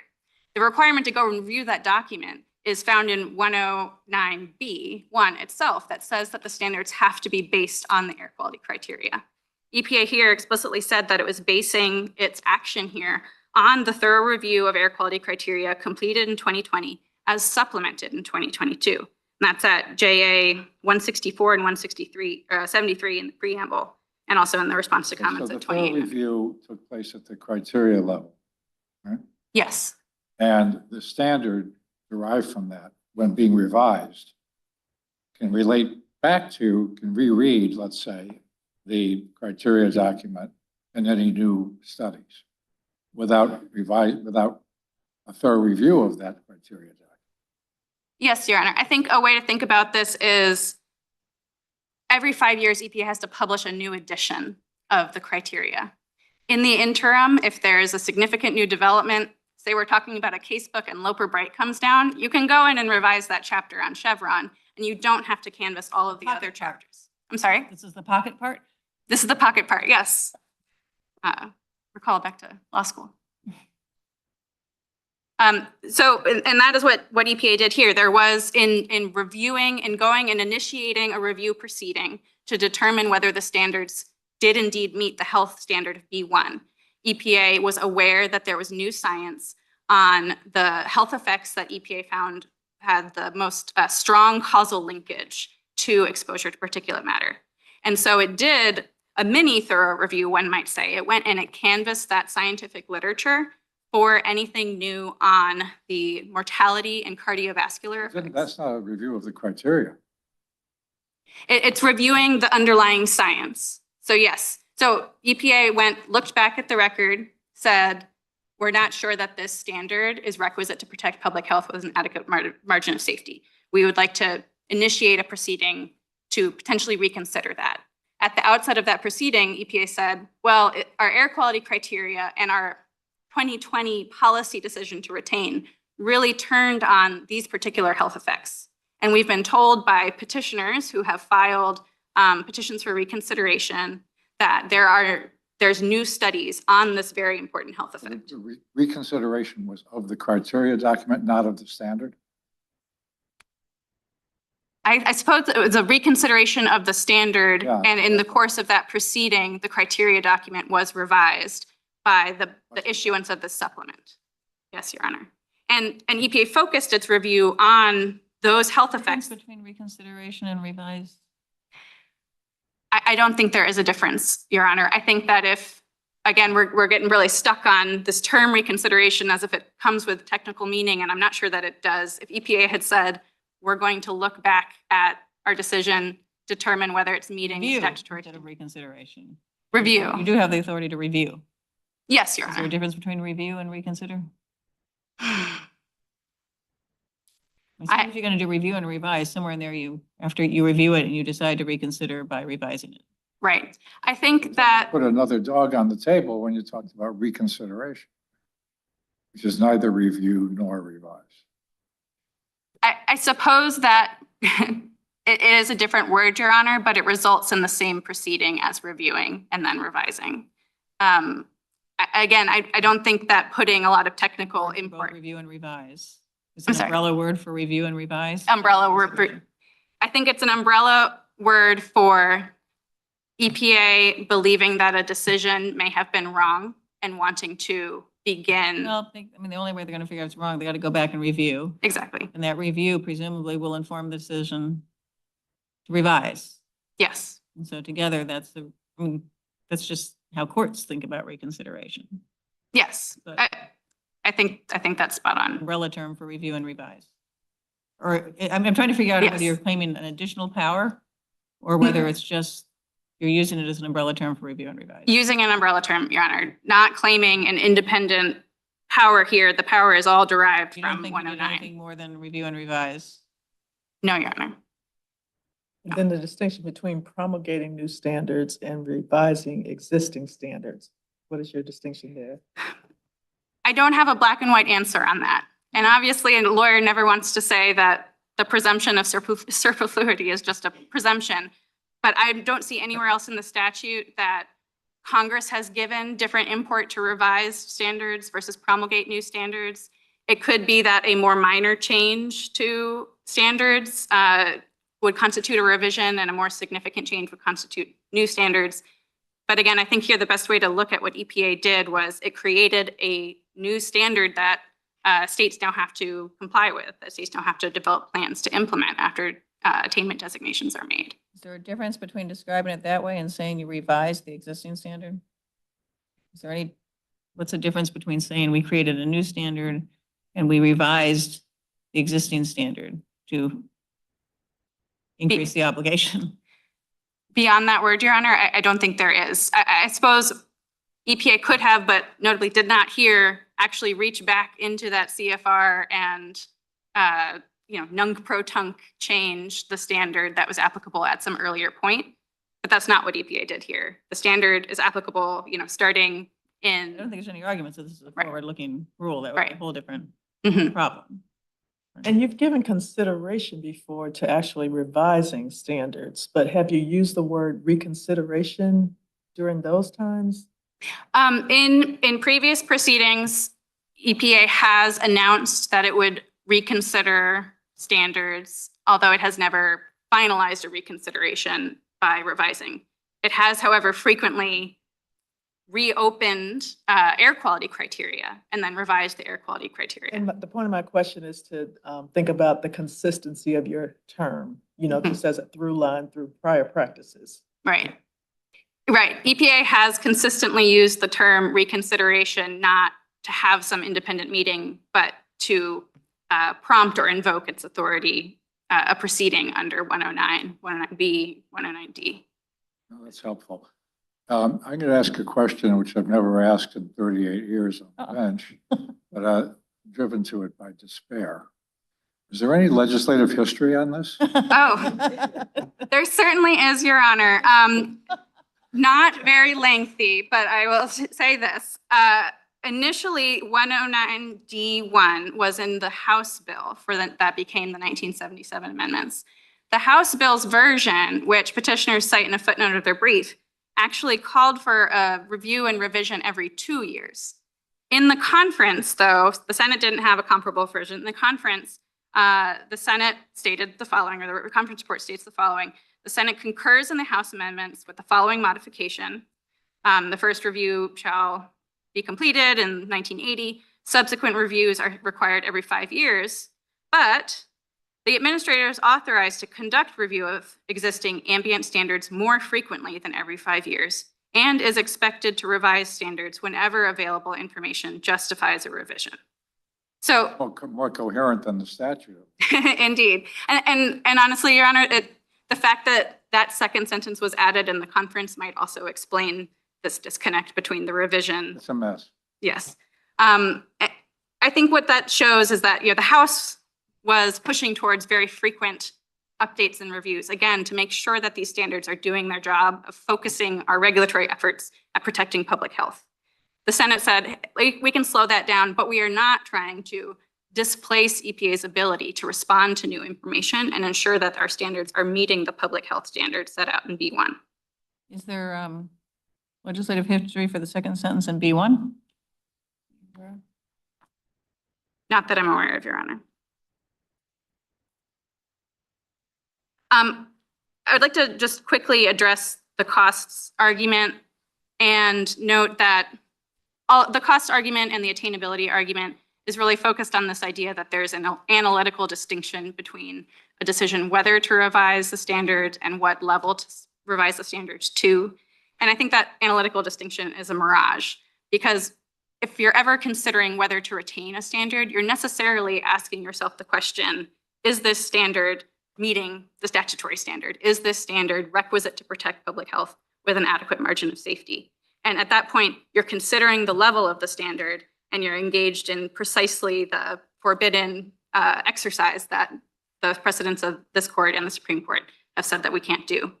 And besides that, I'll note that this court in American Trucking Association 1 recognized that there is no analytical distinction between a promulgation of standards under B1 or D1. So A ground on which we were not reversed. exactly, Your Honor. My colleagues have no further questions. Thank you. I'll turn the podium over to Ms. St. Germain.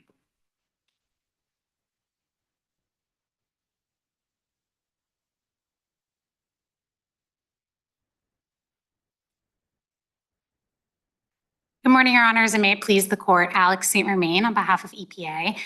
Today, I will address petitioner's record-based arguments covered in sections 3 and 4 of our brief.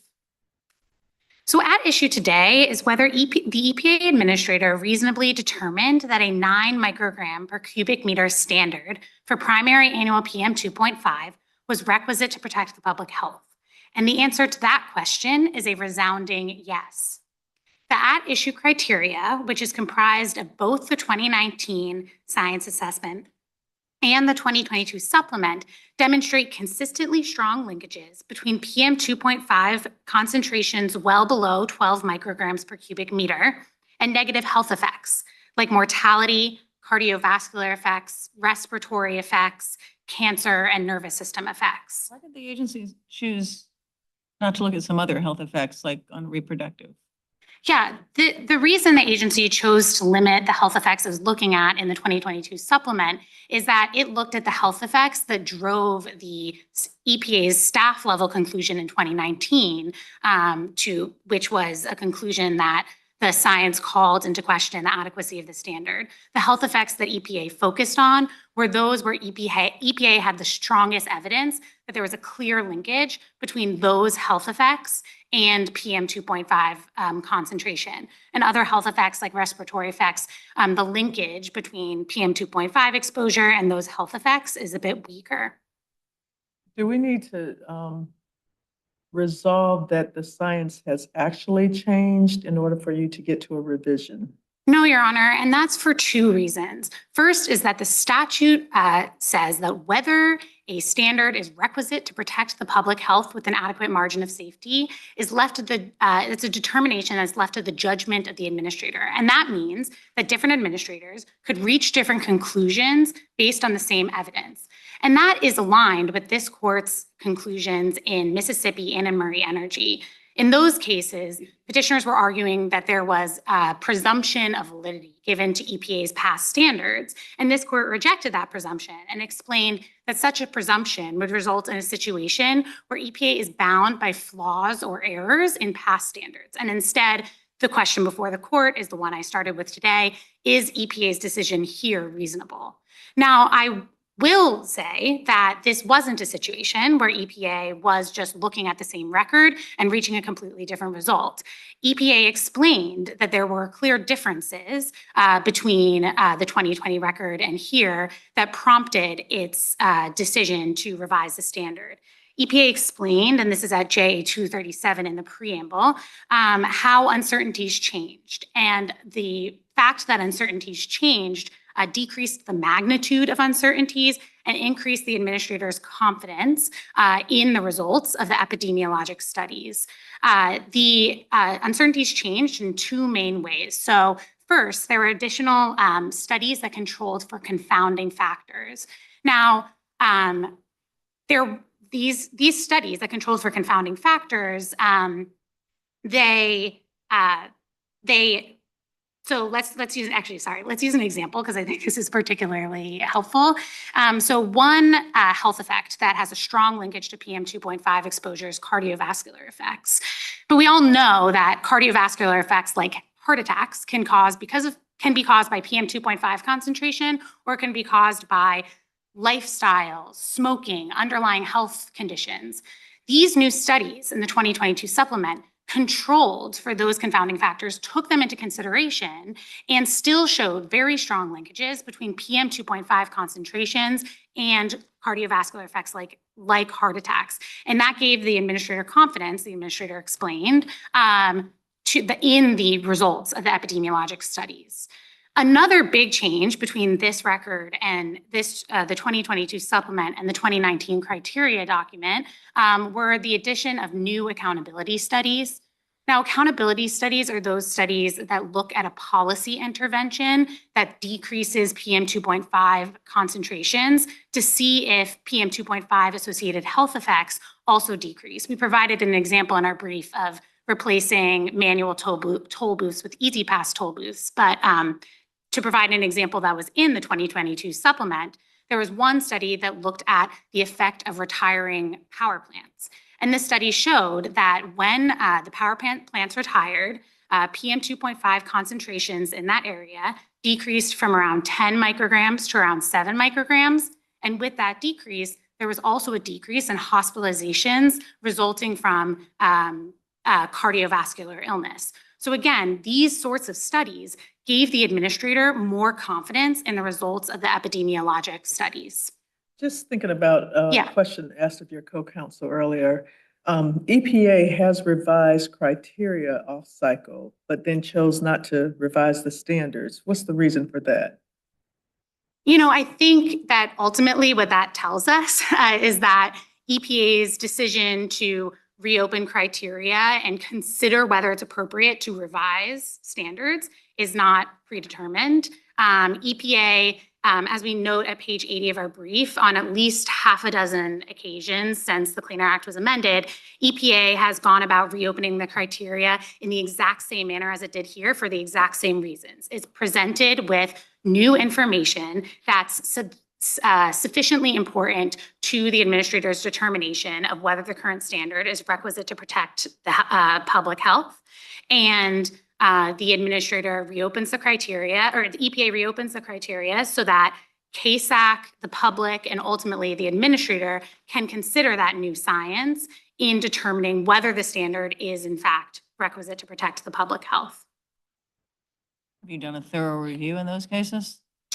Most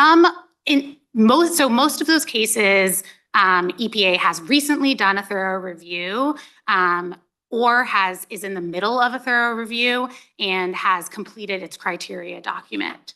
So in those cases, they're really aligned with this case where EPA just reviewed all of the relevant science, but is presented with new, particularly important science that it thinks it should consider in determining whether the standard is requisite.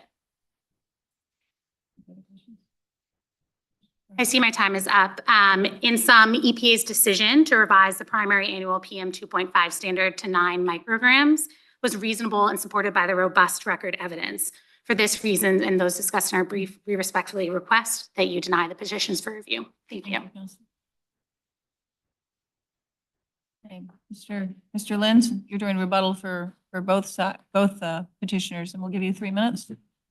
Your Honor, I think. Oh, I apologize. Attorney from California. I'm sorry. I apologize. Thank you. Good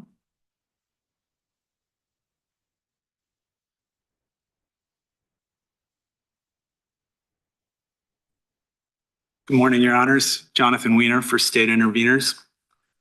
I'd like to take a step back and try to address the dogs on the table, or some of them. Dogs on the table? Maybe I misheard. Yes, reconsideration. Yes, the issue of, yeah, of what we are calling what EPA did here. I think the easiest way of thinking about it is what EPA reconsidered is its decision in 2020 to leave the standards in place, then revised the PM-NACS standards generally, and did so by setting a new standard, as co-counsel explained. Whatever term we are using, EPA has authority to do that, to take the action that it took here. And it's well recognized, EPA has reconsideration authority for its Clean Air Act rules, as this court said in Clean Air Council. 109B makes clear that EPA has authority to revise NACS standards, and 109D makes clear that it has authority to promulgate new standards. And Section 109D is not a roadblock to what EPA did here, and I think there's been a lot of discussion about that. I just wanted to point out one more, I think, important textual reason that's true, and that's the word "and" in the first sentence. So when the court, when EPA is conducting a thorough review required by the first sentence, it's a thorough review of criteria and standards together. The second sentence does not say criteria and standards, it says review and revise criteria or promulgate new standards. So what that means is that EPA can promulgate a new standard without reopening every aspect of the criteria, including aspects of the criteria that may not be relevant to the standard in question. And I want to point out that this is not, what EPA has done here is not novel. It has reconsidered its NAAQS standards in the past. We pointed out some examples in our brief. This is not unlimited. EPA cannot ignore the previous criteria when it is setting a new standard. It has to look at them. And I want to provide a couple of quick citations to examples from here where examples from the 2020 record that we think made clear that EPA needed to reconsider. And that's the policy assessment from 2020 and the independent particulate matter review panel. And I think the last thing I wanted to point out is that there's no Chenery problem here. And that's because whatever we are calling what EPA did, EPA has relied on all of these authorities in its rulemaking. And if I can just point out some places in the JA, 2797 and 2801, this is in the response to comments document. EPA relies on its general and implicit authority to set and revise NAAQS standards. In the same document at JA 2799, it invokes 109B for authority to revise NAAQS standards. What about the state's reliance interests? Does that 5-year cycle just kind of generally intend that they expect that there will be no revisions? That's EPA's position. I don't think you need to reach that here because the petitioners haven't identified any reliance interests tied to the 2020 decision. And under the Solinex case, EPA is not required to review those. And then what's your position with the harmless error argument? Because you had that as kind of an independent argument. I think there are a couple different harmless errors that this court can Do we rule. need to reach it? No, I don't think you need to reach the argument that is in our brief that basically had EPA said petition granted somewhere in its preamble about our petitions for reconsideration, that all this would be beside the point because everything would have turned out the same. You don't need to address that. There are plenty of other harmless errors here that have already been discussed, including that petitioners had many, many opportunities to point to things that EPA didn't look at or should have considered and didn't. There were many notice and comment opportunities. There were, and in the briefing, in the comments, and today, nobody has said there was something that EPA missed or something that EPA ignored that would have changed the outcome. And again, whatever EPA called what it was doing here, it had authority to do it. So take your pick of the harmless errors, I think. Thank you very much, counsel. I apologize for. Oh, thank you. Now, Mr. Lynn, you may have 3 minutes. Okay. Can I ask, is counsel correct that when you say you're concerned about their limiting, counsel has said, concerned about the agency not doing a thorough review, that they've left some science out? Do you have anything they left out that's been harmful? Or this is really that you wanted them to do the first dig? Sure. So I can point you to a couple studies. If I could just find it in my notes. Submitted in the record? It's not in the JA, but it is in the underlying agency record. Okay. And so if you look at the gradient comments, I can read you the site, you probably need it. It's EPA HQORD, and there's a bunch of numbers. 2014, 0859, 0077. At page 6, 2 studies were discussed, the Goodman study and the Zoo study, in response to the draft ISA supplement. There was no response to those studies as to why they didn't consider them.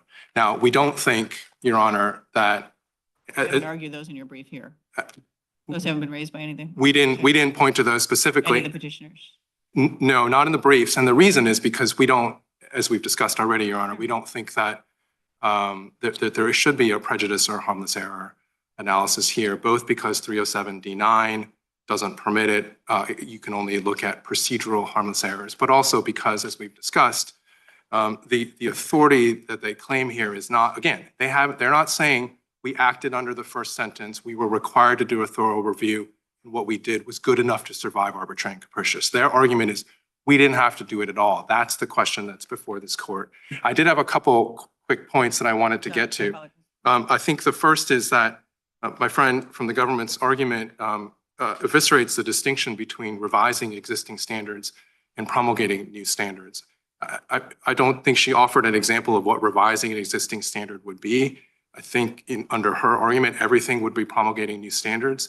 If you look at section 109, it uses the two different words to talk about two different things.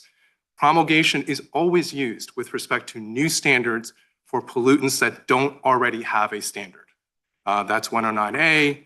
That's, Your Honor, the 109B that we've talked about, right, which it says may revise in a manner that is the same as the standard was promulgated. Those words have to have meaning. They're different words. The second point I wanted to make. I'm sorry. I will let you make your second point, I promise. But do we know if promulgate new standard is used elsewhere in the Clean Air Act? Does it have, or is this really the only place we would look at for what it's? I don't know that off the top of my head, but I do think, I mean, I think it's not, when it says not only promulgate, it says promulgate new standards. I think it might be different if it just said promulgate standards, but it specifically says promulgate new standards. Okay, I'm sorry, your second point. I had just three really quick points. The second is that, Your Honor, you extended the invitation to the government to rely on B1. I don't think she accepted it or pointed to a place in the record where they made that argument. They are relying on D1 and implicit authority, Judge Ginsburg, for what they have done here. And I don't think either of those holds up. On the question of whether to reconsider and how to reconsider as to whether that's a mirage, I don't think it's a mirage to say that there's two different steps in a reconsideration. I think just as an example, if you look at 307 D7, which is the standard in the Clean Air Act for mandatory reconsideration, that sets forth specific things that you look at to determine whether to reconsider. And then as this court recognized in Clean Air Act, Clean Air Council versus Pruitt, it's a separate question as to how you reconsider. So I don't think that we have a debate over whether costs should go into the first part or not, but I think the principle that there's a two-step process, I don't think that that's made up. And then finally, Judge Ginsburg, on the legislative history, there's very little, and as my friend pointed out, I do think it's ambiguous at best. I mean, it says that they should revise as justified, but that doesn't address whether the thorough review requirement applies before you do the revision. Thank you very much to Thank you, all Your Honor. counsel. Case is submitted. Honorable Court now stands adjourned until Wednesday, December 8th at 9:30 a.m.